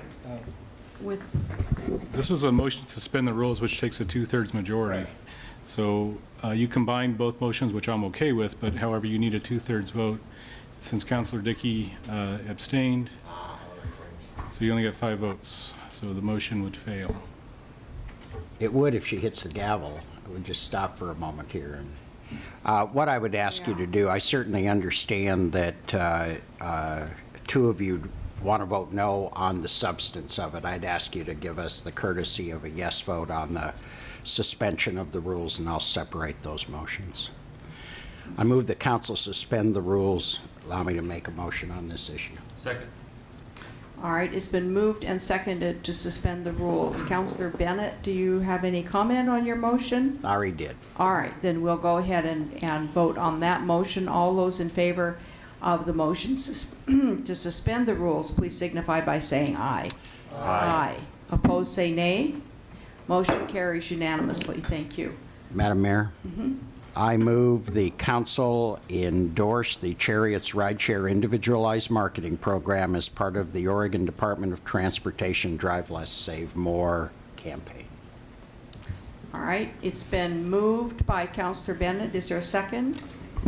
Second. And seconded by Councilor Anderson. Is there further discussion?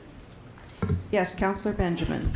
Councilor Lewis brought up a good point. I didn't even think about it, but I would like to endorse this just in the idea that we want to get people to stop commuting, maybe a little less, and start riding our public transit system. That would hopefully help them get more money in their coffers to expand their service. And I'm just wondering how often has this been done in the past, and has it, I mean, we still don't have Saturday or Sunday service. So he brought up a good point that if potentially if there's a no vote on this and it doesn't pass, then that sends a message to ODOT that, okay, you can stop the studies now. That's all I'm getting at. Thank you. Okay. Is there further comments or questions from councilors? All right. I'll call for the question. All those in favor of the motion, which is to endorse the survey that's going to be done by the Chariots, I'm sort of ad-libbing that, but does that follow your motion, Councillor Bennett? It does. We're endorsing the Chariots Rideshare Individualized Marketing Program. Thank you, in endorsing the marketing program. All right, all those in favor signify by saying aye. Aye. Opposed, say nay. Nay. Motion carried, and those nay votes are The nay vote is just Councillor Lewis. All right, so the recorder records that as a no vote. All right, thank you very much. I'll give those to you. All right, we will now move to the consent calendar. I'm sorry? We have one more speaker from public comment number 9. Oh, I'm so sorry. Patricia Tipton, yes, you are here. Thank you. Would you please come and speak? I need to apologize. I am not as prepared as I was supposed to be, so Okay. it's my fault. No, that's fine. My name is Patty Tipton, not Patricia. I hate Oh. Patricia.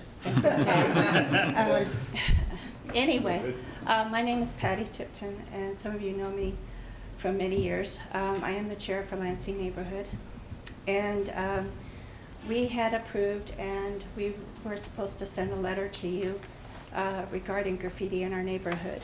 I don't know if you received it or not. If you haven't, I will have to communicate with our person that was in charge of that tomorrow or next day. If not, we will get that letter to you. Our concern about graffiti in Lansing neighborhood has been a constant comment every month for the last 6 months. How many months? Last 6 months. We've had issues with the graffiti policy. One of my neighbors who commented was that the utility box in front of her house or near her house was not cleaned up for several months, and it belonged to PG&E. She did not find that very good because it should have been cleaned up within weeks, not months. Another comment was that one neighbor, and she's in this room today, she says she has been hit 9 or 10 times in one area within a month. And every time they came out to clean up, she had to sign a new waiver. She didn't think that was practical. She says all she needed to sign was one waiver for a year for that one area. But like I said, the place that was hit 9 or 10 times. And we know as a fact that graffiti can down the value of our homes, make our neighborhood look like, well, trash. And it also makes people weary. Why would we want to move in a neighborhood that has graffiti constantly? We don't want to advertise gang-related stuff, and that's what it is. It's gang-related stuff. There's only been one person caught this last year, I think, for graffiti. It is very hard to catch anyone to do it. So what we would like you to look at your policy of graffiti, and we want it resolved within 10 days, 10 business days, not months. And this includes PG&E and private and businesses. And that's what we want. We want you to relook at it and resolve this, because we will be back and we will complain again if this is not done. Thank you. Thank you very much. I think we have several questions. I saw 2 hands. First Councillor Dickey, then Councillor Benjamin, and then Councillor Bennett. Thank you, Mayor, and thank you, Patty, for coming down and sharing about this. I know I've been hearing you guys talk about this at the neighborhood meetings for the last several months, and I know that it has come up. It's been mentioned to the police officers when they come, and I think one question I would have for our city staff, for our police department, is so we do have a graffiti ordinance, and it does require the graffiti to be removed within, I think it's 10 business days. Mm-hmm. And I know that in the past we have been very, we will work with the property owner to make sure it gets removed, rather than just being punitive about it. We want to make sure the graffiti gets removed, and yet I know that in this situation, this continues to be a problem. And I know I've heard the stories of the graffiti gets covered up and it comes back the next day, during the day, in the daylight. That's a problem.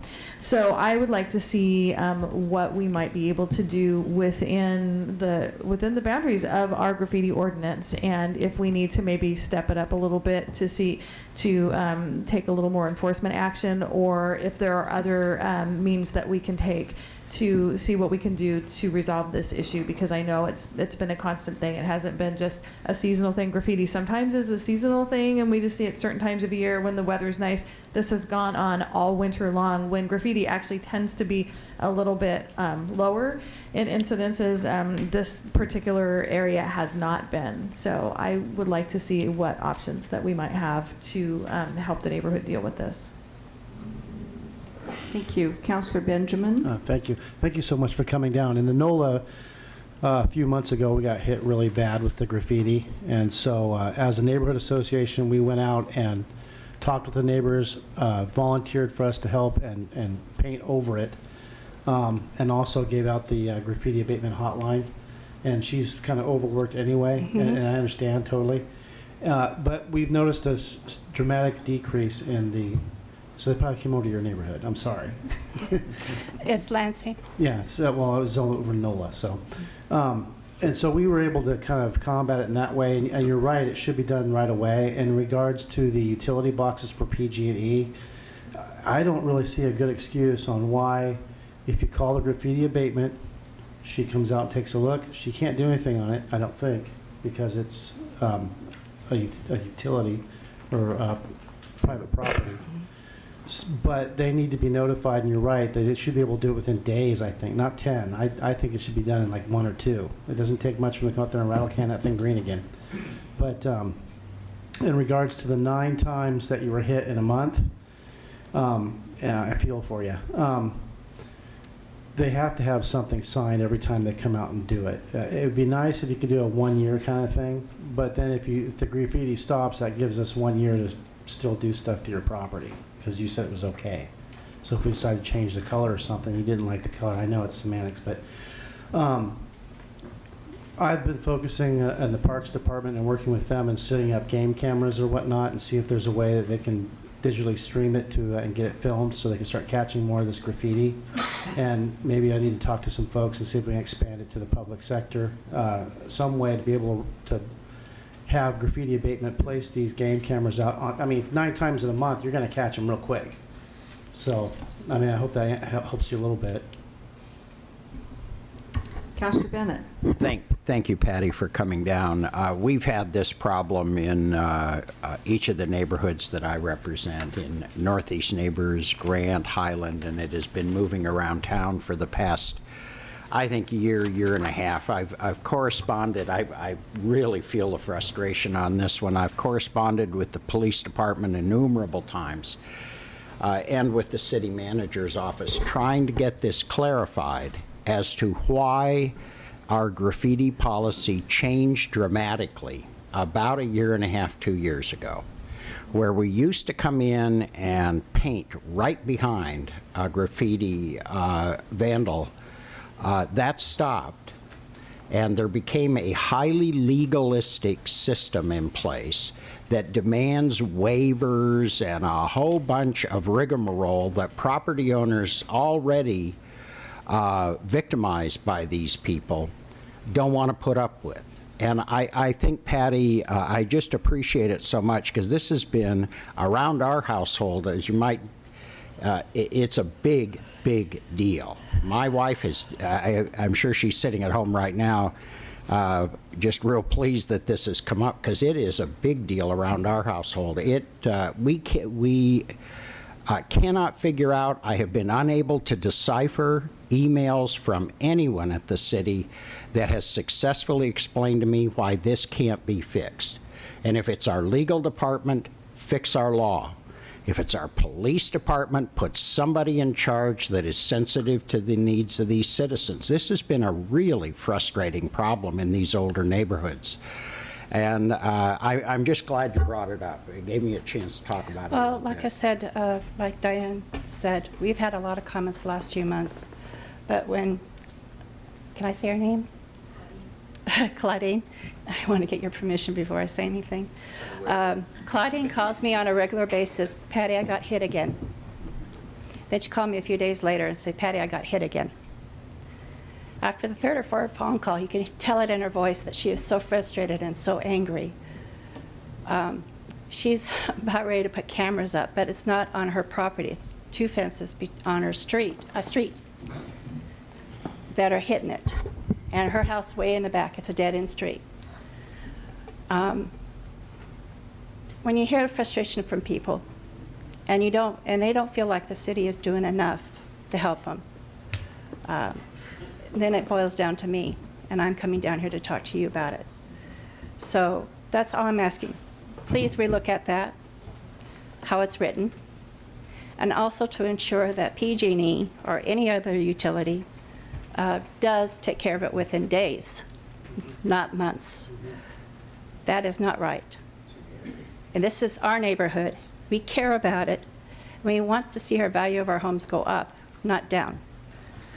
And people will not move into a neighborhood that has gang graffiti on it or in it. And that's all we want. Thank you. Thank you. We really do sincerely appreciate you coming down this evening. Thank you so much. And I'll try and make sure that letter gets to you. All right.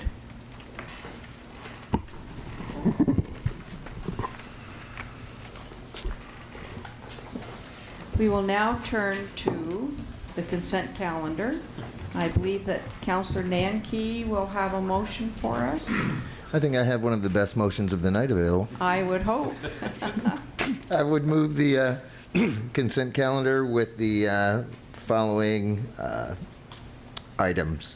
On 3.1A meeting minutes from March 23rd, Councilor Lewis will abstain as he was not at the meeting.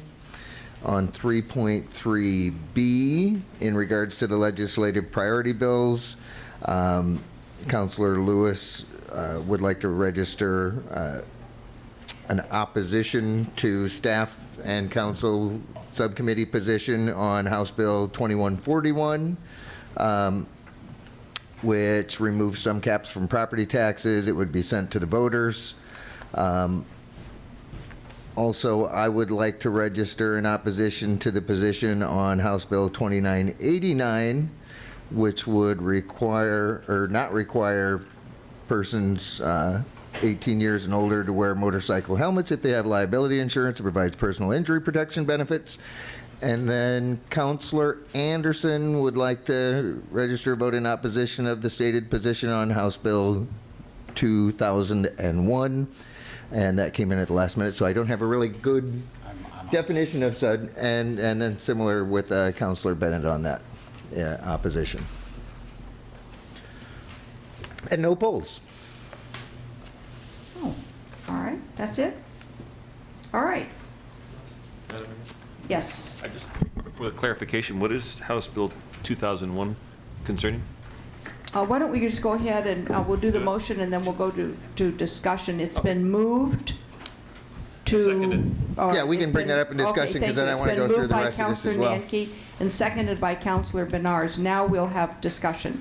You want clarification on House Bill? I just wanted clarification what House Bill 2001 was about. Okay. It's a bill that is establishing essentially a statewide protocol and collection for complaints of racial profiling statewide. The recommendation by the police department was to oppose. In discussion, it was not clear that will he have any complaints or have substantial complaints, so it was difficult to understand why it would be difficult for us to respond with the minimal amount of paperwork that would be required. Okay, thank you. If I may just add on that, because we already have a system in place that deals with that. Other communities may or may not, but from Salem's perspective, we already were following all those and adding something else as an unfunded mandate. If I may then, in regards to the balance of the consent calendar, Yes. discuss those. Like when I just shot across the bow on that? It was a direct hit. It wasn't a shot. I'm not sure it was accurate, but yeah. Okay. Yeah. We have the intergovernmental agreement again, which was the de jure funding on both the urban renewal and council calendar. We had the position on legislative bills. We have a grant application for domestic violence response team from the Stop Violence Against Women grant program of up to $90,000. Grant for the Paul Coverdell Forensic Science Improvement Grant for a grant up to $94,650 from the U.S. Department of Justice. We have an intergovernmental agreement between ODOT and the city to install fiber optic communication cable down Mission. Petition to vacate a portion of Rainier Drive, which would be then considered at a public hearing to be scheduled by staff. Reconsideration of a petition to vacate a portion of First Street Northwest and Lincoln Avenue Northwest, and that was what one of our speakers was addressing earlier tonight. This would set a public hearing for that. An MOU for continuation of coordinated compliance initiative for affordable housing projects in the state of Oregon. And finally, again, they approved the list of priority infrastructure projects that we commented on in the urban renewal meeting. Thank you very much. All right. The question on the floor for the consent calendar is that the consent calendar has been moved by Councilor Nanke and seconded by Councilor Benars, with Councilor Lewis abstaining on item 3.1A and with Councilor Lewis voting no on House Bill 2141 on item 3.3B, with Councilor Nanke voting no on House Bill 2989 on item 3.3B, and Councilor Anderson voting no on House Bill 2101, again, item 3.3B. Madam Mayor, Yes. Bennett is a no on 2001 as well. And it was 2001, Yeah, not it's 2101. 2001, Oh, what did I say? 2101. Oh, I'm sorry. That's fine. 2001, and also Councilor Bennett voting no on that one. All right. Is there any further discussion on the consent calendar? All those in favor of the motion, please signify by saying aye. Aye. Opposed, say nay. Motion carries. Thank you.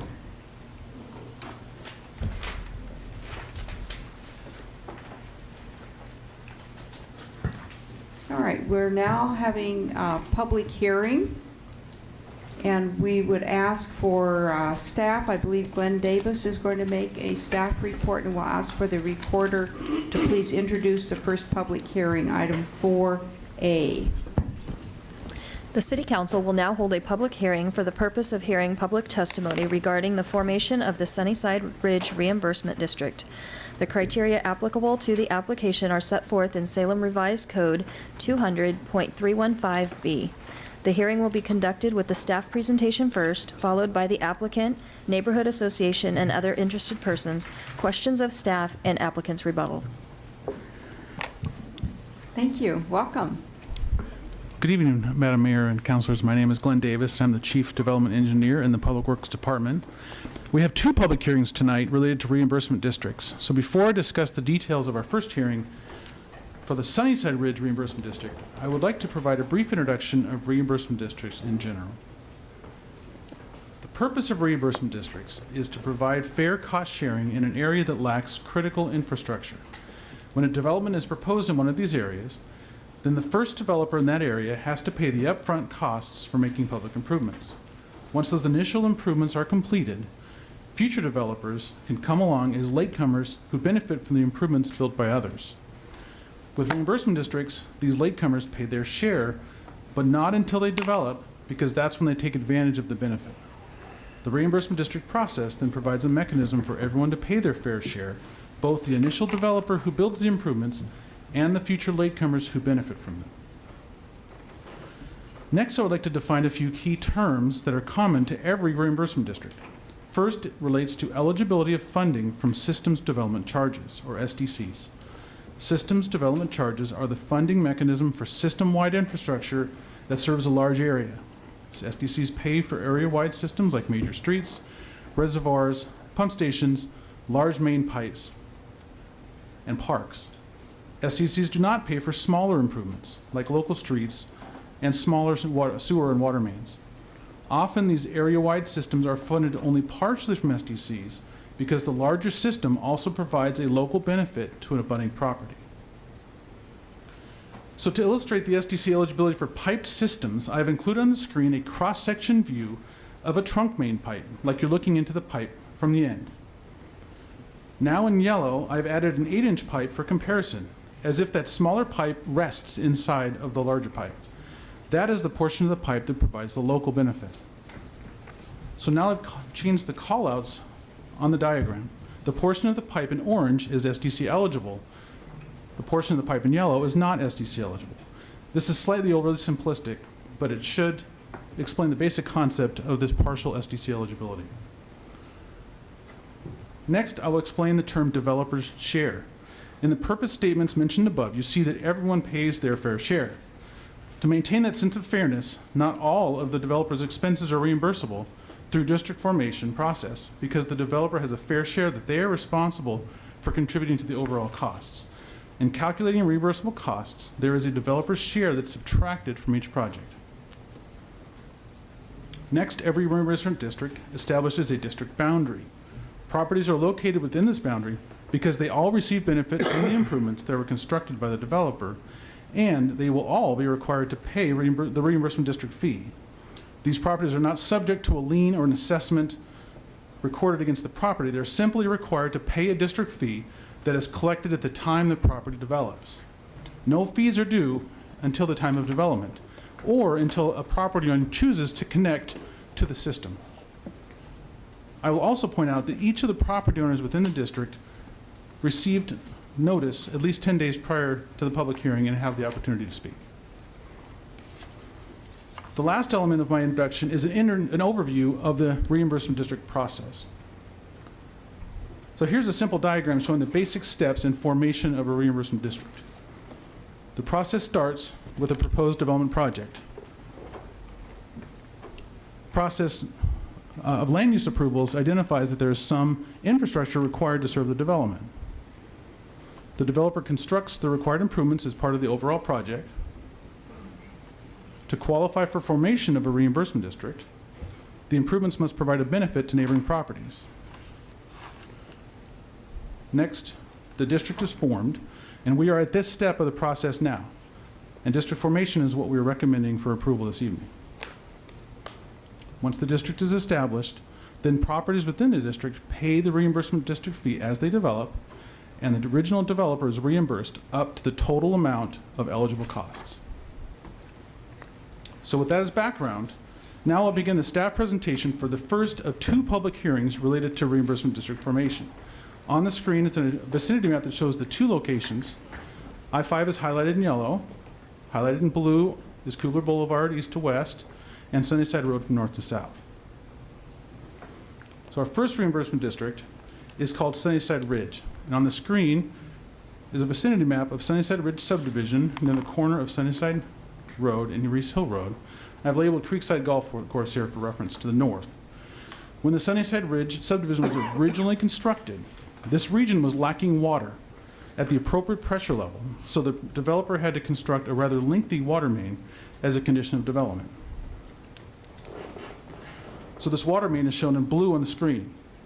The pipe distance was rather long because the subdivision needed water from the pressure level known as S3, where the system surrounding the project is a lower pressure level called S2. This water main is SDC eligible because it's larger than needed to serve the developer's property and it benefits other properties. So in round numbers, the total certified cost is nearly $900,000. Approximately $430,000 is SDC eligible and has already been reimbursed to the developer. The remainder of over $460,000 is proposed for reimbursement through formation of a district, which is the subject of our hearing tonight. So on the screen in yellow is the recommended reimbursement district boundary. There are 2 primary constraints that affect this boundary. First is the urban growth area, or UGB. The area in pink on the screen is the UGB. Properties on the south side of Reese Hill do not benefit from the water main because state law restricts properties outside the UGB from connecting to a municipal water system. They can't connect, so they don't receive benefit. Second, I've highlighted 2 gaps in the district boundary with arrows. These gaps are at a higher elevation, known as the S4 pressure level, and also cannot be served by the water main without additional pressure. So these properties also are not receiving benefit from the water main construction.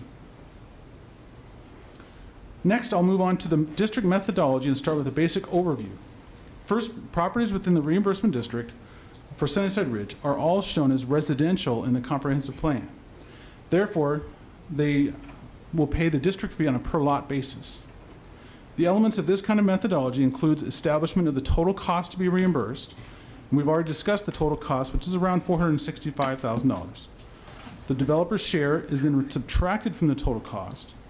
Then we estimate the total number of lots to be built over 20 years.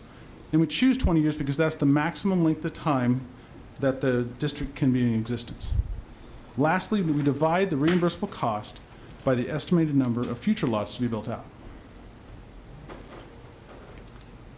So next we determine the developer's share. I'll point out that the district main benefits both the 105-acre district boundary and the 15-acre Sunnyside Ridge subdivision for a total of 120 acres. The developer's proportional share of benefit has been calculated based on land area. So the developer's share is 12.5% of the total cost, approximately $58,000. Now here on the screen is the calculation for the reimbursable district fee amount. After subtracting the developer's share, the reimbursable cost is just over $400,000. To establish the district fee, we estimate the number of lots that will be developed within the district boundary. Here we estimate 4 lots per acre of density on average, but only 50% of the land to be developed. That results in an estimate of 210 total lots connecting to the district main, and doing the math, that results in a district fee of $1,940 per lot. I will mention again, this fee is not collected immediately, but only when the property develops or connects to the district main. So in closing, staff recommends approval of the reimbursement district formation. Thank you very much.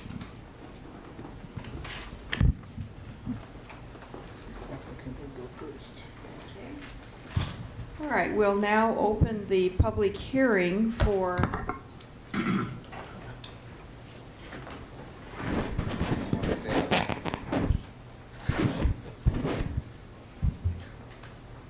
item 4A, and we have 3 people signed up.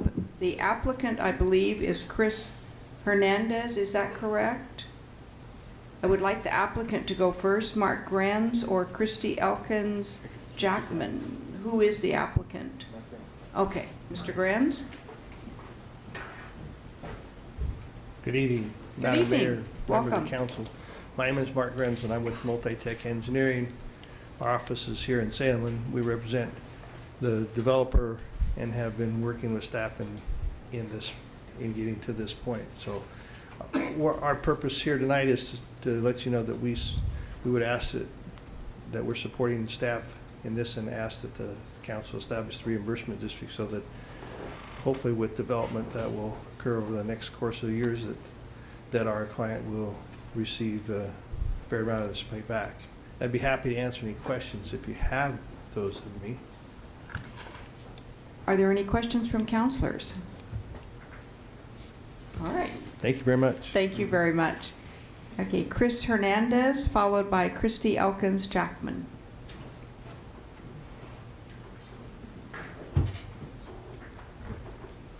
I wonder if Mr. He may have left, Hernandez may have left already. All right. We'll move to Christy Elkins Jackman. Welcome. And you have 3 minutes. At the end of 2 minutes, the amber light comes on.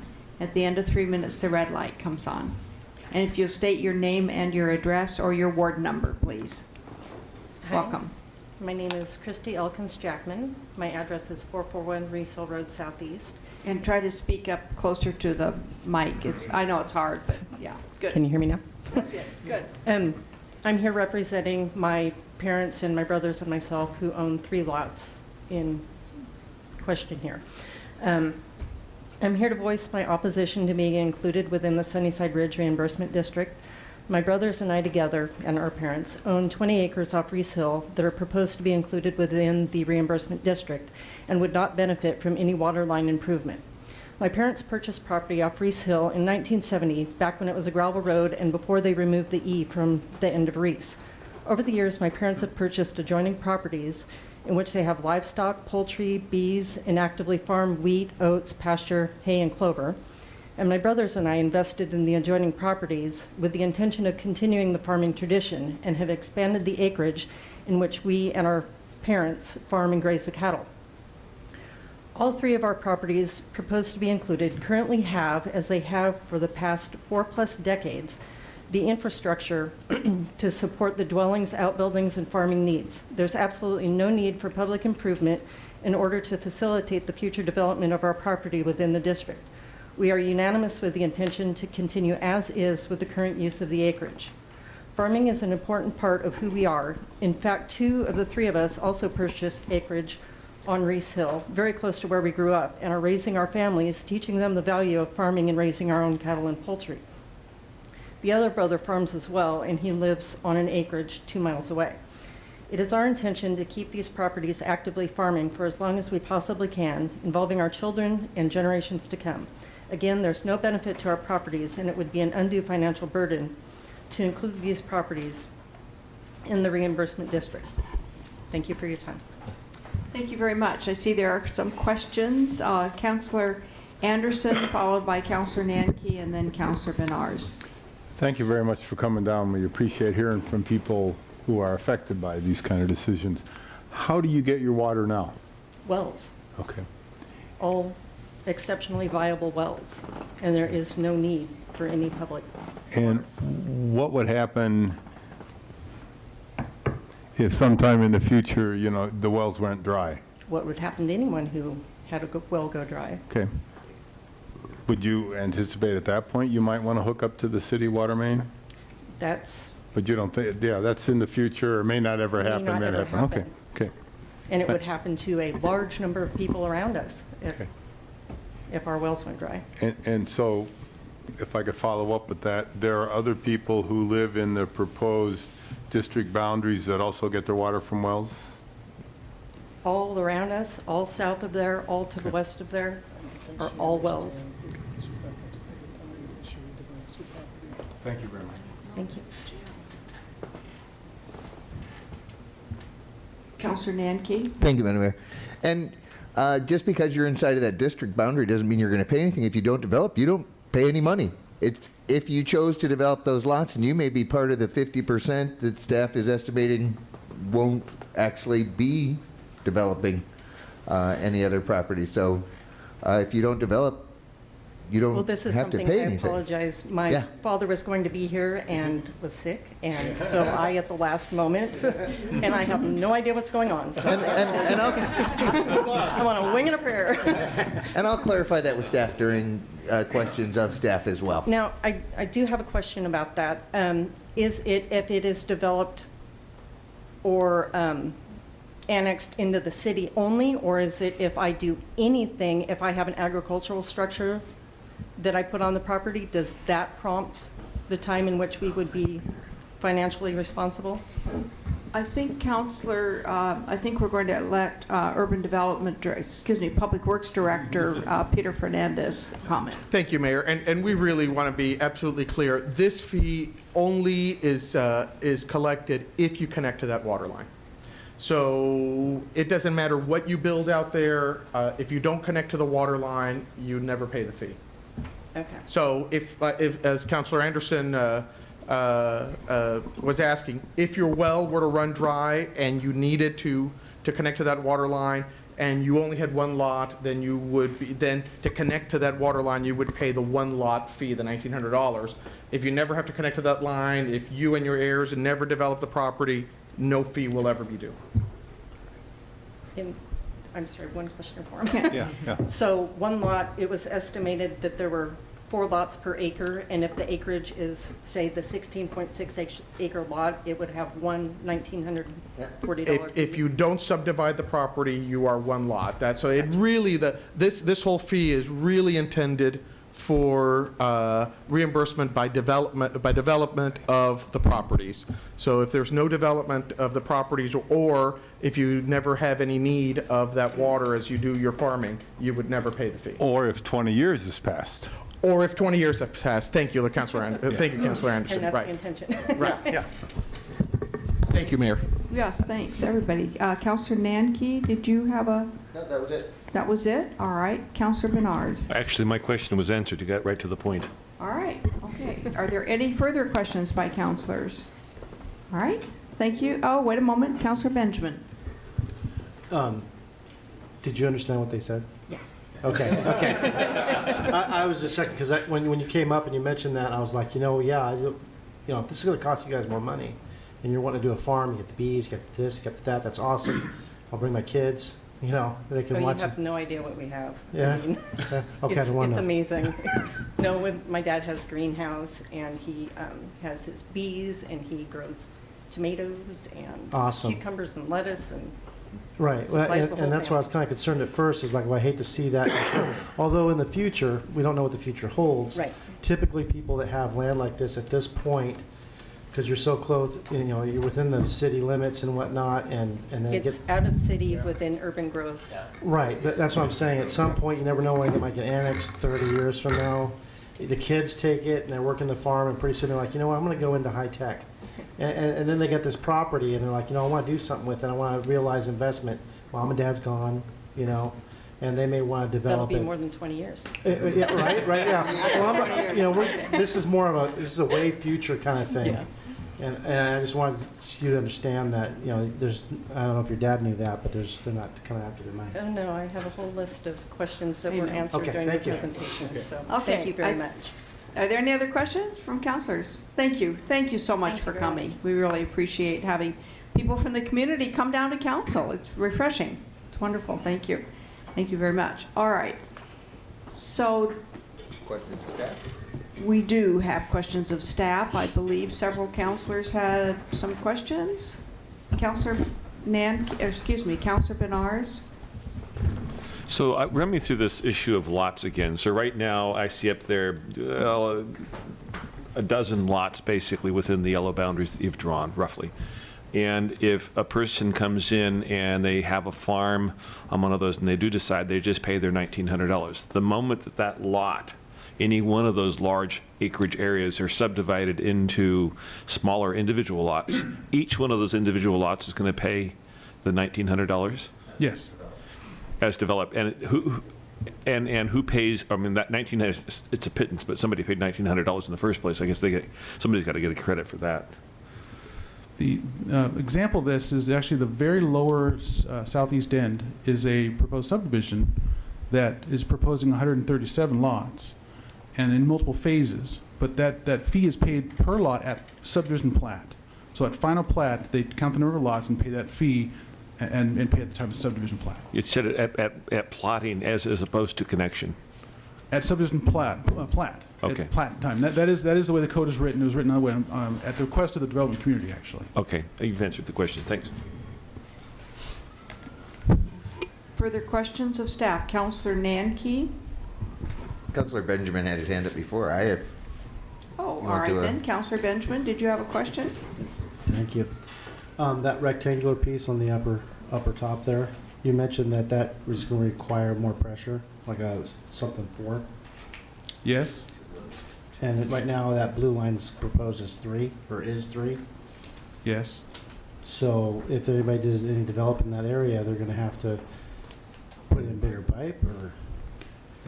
It would require some sort of pumping system, and it's actually not currently detailed in our master plan, but most likely would be a common pump system to serve a number of islands in that area. There's a number of islands of that S4 highest level property that's most difficult to serve. So some of that can get what's there now. If somebody were to develop tomorrow, if you will, at some point they'd be able to just use what's there now. But if you go higher up the hill, it's going to require pumps, which requires more money than $1,900 a lot, right?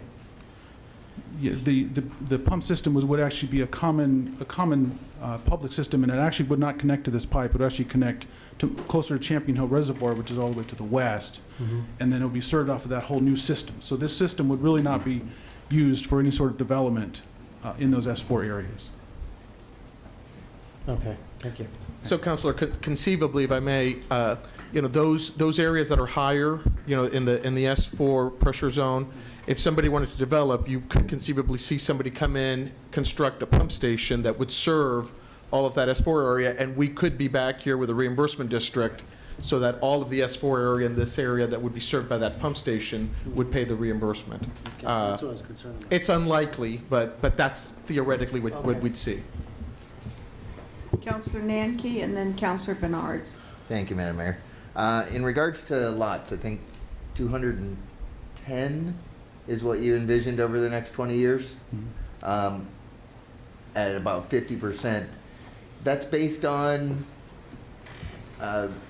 real life estimates based on current property uses as well, or is that automatically you just throw 50% of the eligible? No, there's professional judgment in that answer. The biggest issue is the city limits don't really touch the properties. It's the city limits end a little farther north. So it'll be a while for annexations to happen and all that. So it's really professional judgment on that. So, and as you look at some of those true farm uses right now, would you have excluded those in your 50% potential calculation? That's part of the judgment of which ones might develop over 20 years. Yeah. All right, thanks. Councillor Bernards. So help clarify an issue for me. We do a lot of developments. There's a lot of developments that are occurring in the city of Salem. Why are we doing a district? I mean, we don't do this for other development areas, do we? When we do it's available to anyone who has this particular circumstance. We have another one coming right after this one, this hearing here. So it's not real common, but it does happen every few years. Yeah. Councilor, these are it's at the developer's request. It's a tool that's available in the toolbox, in the City of Salem toolbox, but it's at the request of the developer. Council hasn't seen one in a while. In fact, that's why Mr. Davis did the little training session, because we've been in a recession for a long time, so people haven't been, in fact, this pipe was put in a long time ago, and the developer only now said, okay, it's time to, they submitted their paperwork on time. They said, just wait, because there's nothing going on out here. So as the economy improves, as there's more of this kind of infrastructure put in, we may well start to see more of these applications come through. So it's not unusual. It's unusual to me in the years that I've been here. I've not seen one. I can understand why you would have one. I just haven't seen one, so I was wondering why. Right, you've been here in the dark years. Thanks. 7 years. All right, are there other questions? Councillor Anderson. Thank you very much. Following up on how you determine the 50% issue, and maybe this is also elementary, but I don't understand it yet. The property there north of Rees Hill Road is not in the city, but it's in the urban growth boundary. So if someone on Rees Hill Road, when they're outside the city, wants to hook up to the main, is that allowed even though they are not in the city? There's a council policy that relates to that. Good. Tell me about it, please. It's X4 if you want to look it up, I think, if I remember right. But it only would allow that if it's a failed well or health hazard. Got it. Otherwise, you'd have to annex. Okay, so that's what I assume. The general principle is you're not getting into our water supply unless you also are willing to come into the city. Generally, yes. Yeah. So that also enters into your 50% calculation that it's not in the city yet, and it's going to be a long time until maybe that happens. Exactly. I have a few other follow-up questions, Yes, Mayor. go ahead. Thank you. Then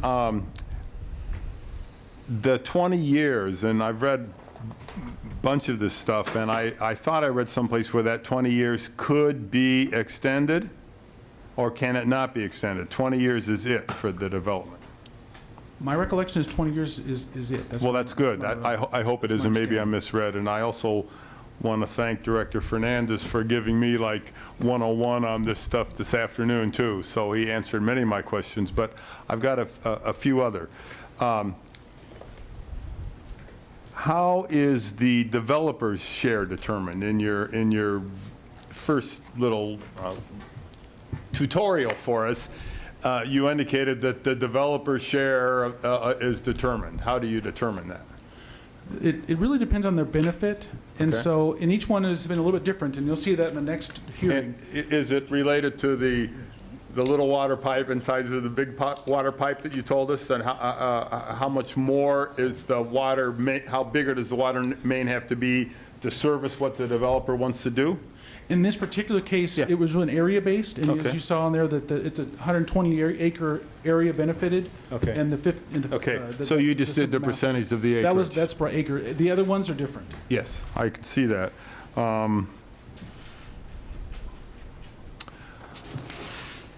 had a whole lot more questions till I spoke with Director Fernandez, so I'm done on this one. Thank you.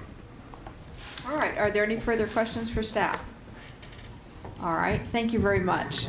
We're now going to go back to Mr. Grenz for rebuttal. Nothing. All right, no rebuttal needed.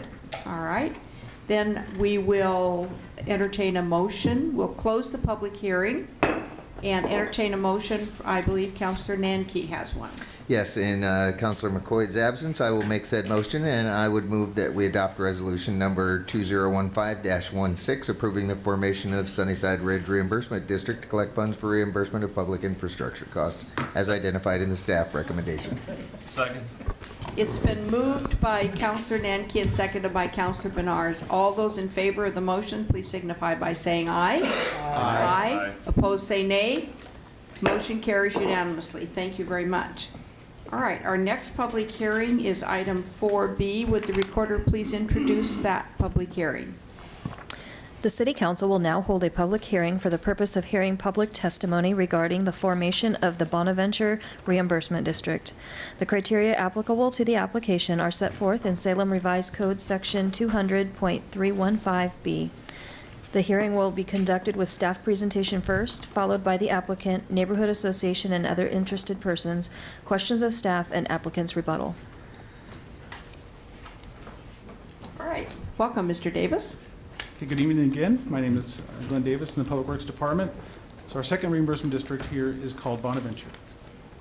Here is a vicinity map showing the project location very near the I-5 Kubler intersection.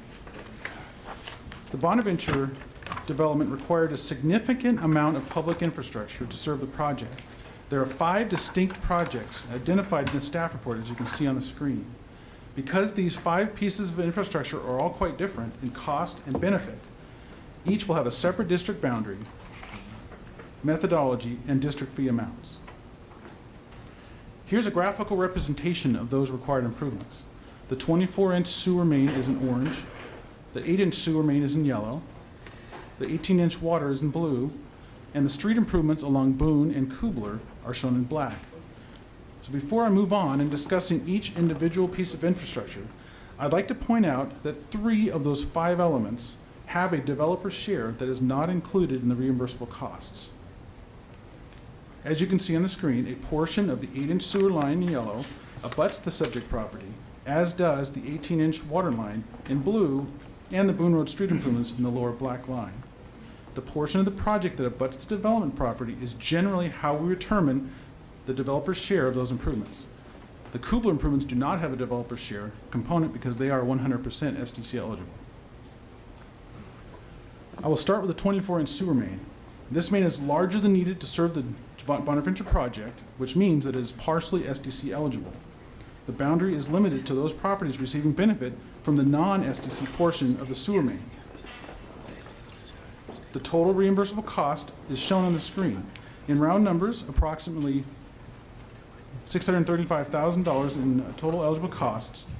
Of those, $435,000 roughly is being reimbursed through SDCs, and the remaining $200,000 is being reimbursed from 3 properties.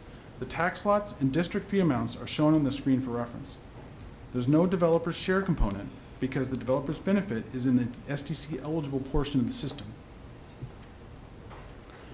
Our next district boundary is the 8-inch sewer in Kubler. As I mentioned earlier, the developer constructed the main all the way to the west boundary of their property, but I've omitted that in this portion of the map. Only the portion of the 8-inch main that benefits the neighboring property is eligible for reimbursement. All eligible costs are being paid by one property because that's the only property receiving direct benefit. The district fee amount, excuse me. Messed up here. Okay, the wrong button. Sorry about that. Let's try that again. Okay. District fee amount is shown on the screen and is not SDC eligible because the pipe is the minimum size of 8 inches in diameter. Next, we'll discuss the 18-inch water line. As you can see on the screen, the entire water line abuts the development property. Okay, first, I'll mention that the main is partially SDC eligible and partially not eligible. Again, to help illustrate, you can see a cross-section image of the pipe on the screen. The oversized component is fully funded by SDCs and is not a part of the reimbursement district.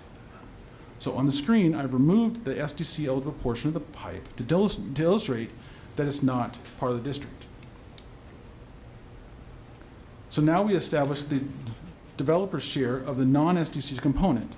And you can see on the screen, we have a 50-50 split of that non-SDC component on either side of the street.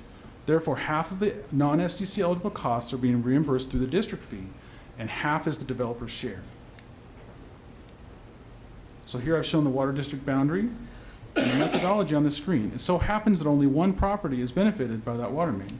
So of the $100,000 in eligible costs, around $50,000 is reimbursed from SDCs, about $25,000 is collected as a reimbursement district fee, and the remaining $25,000 is the developer's share. Our next district boundary is related to street improvements in Boone Road. As I mentioned earlier, the developer constructed street improvements all the way to the west boundary of the subject property, but I've omitted that portion in this map. Only the portion that benefits the neighboring property is eligible. So I'll add that Boone Road improvements, excuse me, I keep hitting the wrong button, I'm sorry about that. Boone Road improvements constructed curb only on the north side of the street, so only the north side of Boone received benefit from those street improvements. Now here's that arrow, that is a photo of these improvements looking east from the neighbor's property. So here you can see the curb and gutter along the north side of the street on the left, and an edge of pavement on the south side of the street. So using similar methodologies as described earlier, only one property receives benefit from the Boone Road street improvements. Again, using round numbers, only $50,000 of the $180,000 in total costs is being collected through the reimbursement district fee, as you can see on the screen. Our last piece of infrastructure is a new right turn lane on Kubler Boulevard. This photo shows the right turn lane on the screen as you head eastbound on Kubler approaching 36th Avenue. This last reimbursement district boundary requires a little bit of explanation. The thick red dashed line on the screen shows the constraints that limit those who could potentially benefit from the right turn lane. I've also included the city limits shaded in green. The district boundary includes all properties within city limits that potentially benefit from the right turn lane. The next screen shows the district boundary with the eligible costs on the right of the screen. All costs are SDC eligible. The district fee will be collected from SDCs within the boundary area, which means that nobody in the district boundary will pay more than they would normally pay when they develop, but only pay the reimbursement district fee in lieu of SDCs. So in closing, staff recommends approval of the reimbursement district formation.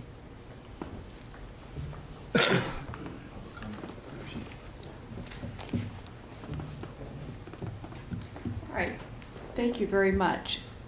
Are there any questions? Public comment first. Oh, yes, excuse me.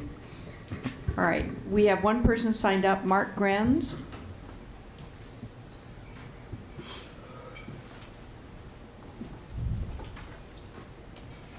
Good evening again, Madam Welcome. Mayor and members of the council. My name is Mark Grenz, and I'm with Multi-Tech Engineering, and we were the engineers that worked with Bonaventure on their project out there for their facility and the extension of all these. Staff has done an excellent job of outlining this. This isn't as straightforward as the last one. This has a lot of different elements and a lot of different ways that staff has worked to establish the ways for our client to receive as much of their funds back as they can. So I think they've done a good job. I think they've been fair to the property owners that are out there when their properties develop. With that, I'd be happy to answer any questions you might have of me. All right, questions? Yes, Counselor Benjamin. Oh, I'm sorry, it was for staff. Questions for staff? Oh, no, all right. But these are questions for Mr. Granz? All right. Thank you I guess very much. not. All right.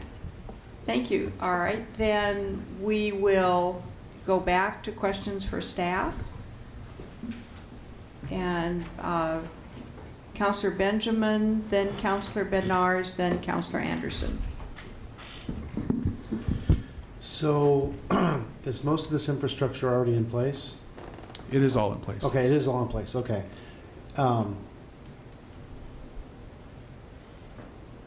And of course, you've already figured out that most of those larger properties potentially could be developed in the future, and they will help offset the cost. So theoretically, even though we've already invested in the infrastructure, the goal is to get the money back, and that's why we're doing this now. Yes. Okay, thank you. Counselor Bednarz? So just to simplify this whole thing, the exercise that we went through on 4A with the other piece of property, this is the same thing, whereas if they don't develop, they don't pay. Only at the time that they start to develop do they end up paying their portion of each one of these districts, depending on where they are and what gets developed. Exactly. Okay. That simplifies, the conversation, because the first one was an excellent explanation of it, and this is just more layers of the same thing. Yeah, it is. Thank you. Counselor, I would add that all these properties would have to put in this infrastructure. So it just so happens that Bonaventure came in first and put in that infrastructure. That tax lot 100 to the south, they would have to put in whatever infrastructure they are being requested to reimburse, plus other infrastructure to be able to develop the property. So this is nothing more than they would have to do it. It's just that somebody else came first and put it in for them. All right, Counselor Anderson. Thank you. And following up on that comment, but if nothing is developed in 20 years, then not only do the developers not get anything back, the people who are now developing after 20 years aren't going to reimburse the developer at that point. They're going to have to pay other city fees, I would presume, but not going back. So in effect, the developer's taking a chance here on one level. Yeah. Yeah, okay. Part of the risk Okay. of doing business, yeah. So I have a couple other questions. And it relates to the 18-inch water main. There's all sorts of different ways that you've allocated the cost. In the earlier one, it was the acreage, 15 to 105. In this one, although the lot on the bottom is much, much bigger than the lot on the top, you allocated a 50-50. And why was that done that way? I can explain that. It has to do with the benefit. I thought you could. And so the share of each development is to build a minimum pipe size along its frontage. And so you imagine two properties across the street from each other building, and so you build a main in between them. They would share equally in that minimum pipe size of 8-inch. Mm-hmm. It happens here that this is an 18-inch, which serves more property than just these two. So you go down to that 8-inch component and split it. We're back to the little pipe inside the big pipe again. Yes. Okay. Then one final question. It looks like some of the 5 different areas, you took administrative costs, like I see you took that in the Kubler Boulevard Street improvement, but you didn't allocate administrative cost in each one of the 5 areas? It's actually all of the areas will pay Okay, administrative okay, costs. so maybe all of the areas have that. I didn't see it in every other one, but that's fine, that's good. Thanks. All right, are there any further questions of staff? All right, thank you very much. And then is there any desire for rebuttal, Mr. Granz? No? All right, then I will close the hearing. And I believe this is in Counselor Dickey's ward. Yes, do you have a motion for us? Sure, I'll make a motion, but I'm not sure that it's in my ward. I think it's in Ward 4. But I will move staff recommendation. Gotcha. It's been moved and seconded to move staff recommendation. It's been moved by Counselor Dickey, seconded by Counselor Bednarz to move staff recommendation. Is there discussion? All those in favor of the motion signify by saying aye. Aye. Opposed, say nay.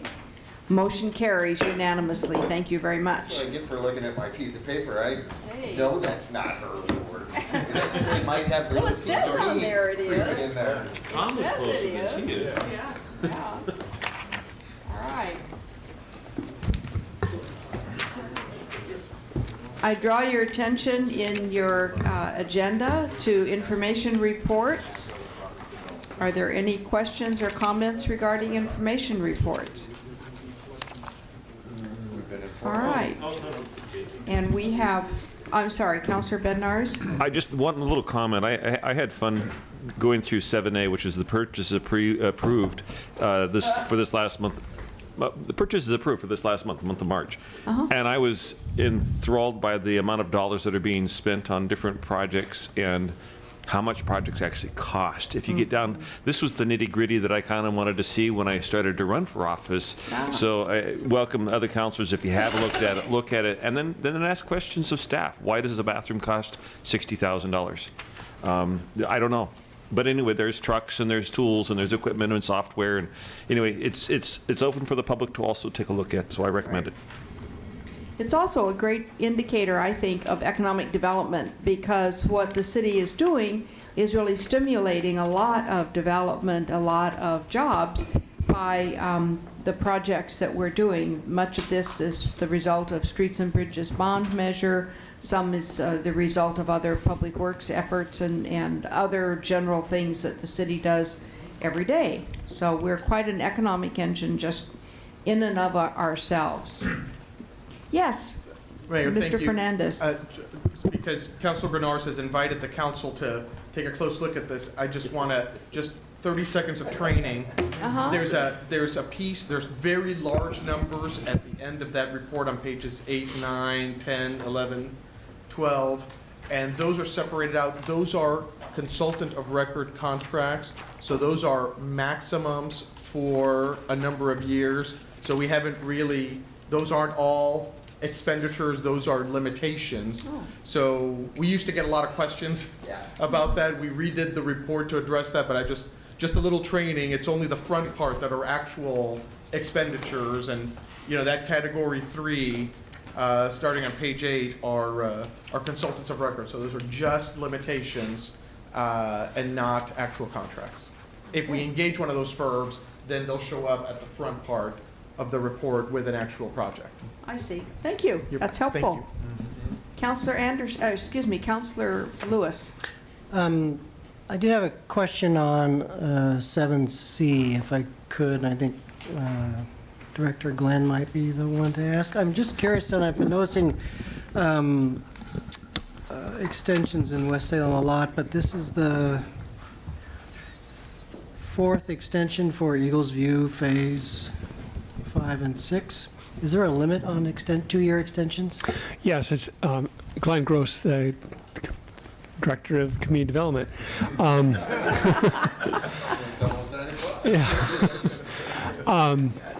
Thank you for waking me up, actually. No, actually, there's a 10-year maximum limit, so you can get your extensions up to 10 years. So this will be the last one.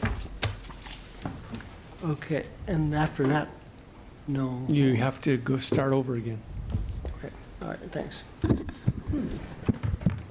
Are there other questions or comments on information reports? All right, that was informative, right? Good. Okay. We have no ordinances to go through this evening. And under new business, we have counselor items. Item 10.2A. Counselor Lewis, you have a request for information regarding Marine Drive Northwest. Would you like to introduce your request? Yes, I'll just read the motion. I move that City Council direct staff to bring back information related to the funding available for the design, right-of-way acquisition, and construction of Marine Drive Northwest. Second. It's been moved by Counselor Lewis and seconded by Counselor Bernars to ask staff to come back with information regarding purchases made, other work on Marine Drive Northwest. Is there discussion? Counselor Lewis? No, I think the discussion items that are listed are just really the points. I'm just more curious, especially since we are coming to the end of the Streets and Bridges bond measure expenses, it's time to figure out what to do with this. Okay, all right, so that is the request before us by Councillor Lewis and seconded by Councillor Benars. Yes, Councillor Anderson, followed by Councillor Bennett. Thank you, Mayor. Councilor Lewis and I, about a month ago, went out and walked part of that part to look at it along with the citizen who was interested in it. And my understanding is that the streets and bond measure would allow for 60 feet of right-of-way, purchase of 60 feet of right-of-way from Marine Drive. My further understanding is that the proposed bridge would, if it happens, would need 80 feet. I am perfectly happy to say that we should look at 80 feet now, because if the bridge comes in, we've got the 80 feet. If the bridge doesn't come in, we still have the 80 feet, which will still be a lovely corridor there, because I understand the original proposal for that, not even looking at the bridge, was to offer an alternative mode of transportation other than Wallace Road. Yeah, Mayor, if I may, so I don't want to steal my own thunder for, Right. when I write the staff report. What's in the transportation system plan is a collector road, so it's a 60-foot wide right-of-way with a multi-use path on the east side of the road, which is essentially the edge of the UGB. What the Streets and Bridges bond measure language says is acquisition of strategic right-of-way, strategic acquisition of rights-of-way related to the third bridge or Marine Drive. So we have had some discussions with the council subcommittee that helped us on Streets and Bridges, and we made some preliminary, there was some policy analysis. What I understand Councilor Lewis's motion to say is, we're going to come back with a staff report, and then I would anticipate that the council would direct us to revisit the issue. A lot of work has been done, and we can re-accept policy direction or new policy direction. The $3.7 million is in the bank, so it just awaits. It'll be one of our last Streets and Bridges bond issue projects. The whole road will cost much, much more than $3.7 million. So it's really just a decision on what we do with the small amount of money that we have. 3.6 million? 3.7 million is the line 3.7 item. million. Okay. Yeah, the whole road is more like 20 million, 30 million. Yeah. Right. I'm just thinking about how much McGilchrist is going to cost. Right, but we can't use it for McGilchrist. Thank I you, know. though. Sorry, Councillor Lewis. All right, I think Councillor Bennett had a question? Yes, thank you. Along with what's outlined in Councilor Lewis's motion, I hope you will bring back the plans that have already been done. There are plans in place for this with, I assume, cost estimates and carefully located for maximum benefit. And I'm not sure what this motion does beyond ask you to bring those back in is what I hope happens. Right, Councilor Lewis and I visited last week, and I showed him a lot of the information. He wasn't on council when we showed that to the subcommittee. So we will include that in the staff report so that all of the council can benefit from the work that's already been done, and then we can see what decisions are made from there. Okay. Great. All right, thank you. Councillor Nanki. Thank you. Yeah, and because I'm the last one of that subcommittee that's sitting here, and 4 bodies are here that didn't see the original piece, and it was still somewhat in flux, and it sounds like we've ironed that out, because it was whether or not to identify targets of opportunity as they come up to take them, or do you try to maximize a length to where you could do something with it based on trying to make connections across a couple of different points and at least make something go in the meantime. So it'll be a good discussion. Yeah. Councillor Anderson. I don't know about the other 3 new counselors, but I'm going to ride on that "I wasn't here" excuse as long as I can. Well, on some of those things, it could be multiple years. Yeah. Okay. Most of it. I believe that we have a motion on the floor. All right. And that motion was made by Councillor Lewis and seconded by Councillor Benars. All right, all those in favor of the motion supporting the request for information on Marine Drive signify by saying aye. Aye. Opposed, say nay. Motion carries unanimously. Thank you. The second item under counselor items, and the last thing for the evening, is a request for letters supporting full funding of Amtrak rail service between Portland and Eugene. Counselor Anderson, do you have a motion? Yes, I do. I move the council support full funding for Amtrak rail service between Portland and Eugene and authorize the mayor to sign a letter on behalf of the city council to the Oregon legislature supporting this funding. Second. All right, it's been moved by Counselor Anderson and seconded by Counselor Lewis. Is there discussion? Counselor Anderson. Well, you know, all I know was what I read in the papers. Some of us will remember where that quote comes from. And I read in the paper that there was an issue here with about a $5 million gap between what former Governor Kitzhaber proposed and maybe current Governor Brown proposed and what's in the legislation as planned right now. And for the reasons in the discussion there, I think it's vital that we keep this other mode of transportation from getting from here to Portland, from here to Eugene, and by extension from here to Seattle as a viable means of transportation for the people of the city. Excellent. Counselor Benars. I've struggled with this, so I thought it was going to be on the agenda, and I have no qualms at all about keeping transportation open, certainly between Eugene and Seattle or anywhere along the I-5 corridor, anywhere up and down here. The issue at hand, to my mind, has been the cost. What does it cost per person, per mile, relative to other modes of transportation? And I don't have that answer from this information. What's it costing? What are we subsidizing, and how much would it be cheaper for us to hire a taxi cab for every individual who wants to get from point A to point B, as opposed to spending $10 million on a rail transportation? At this point, I don't think I'm going to support the measure, but only because I don't have, or the motion, only because I don't have the information that I really need to answer that question. Okay. Counselor Anderson, and then Counselor Bednar, Or maybe, Counselor Benjamin. maybe we could have them go by Uber instead of by taxi.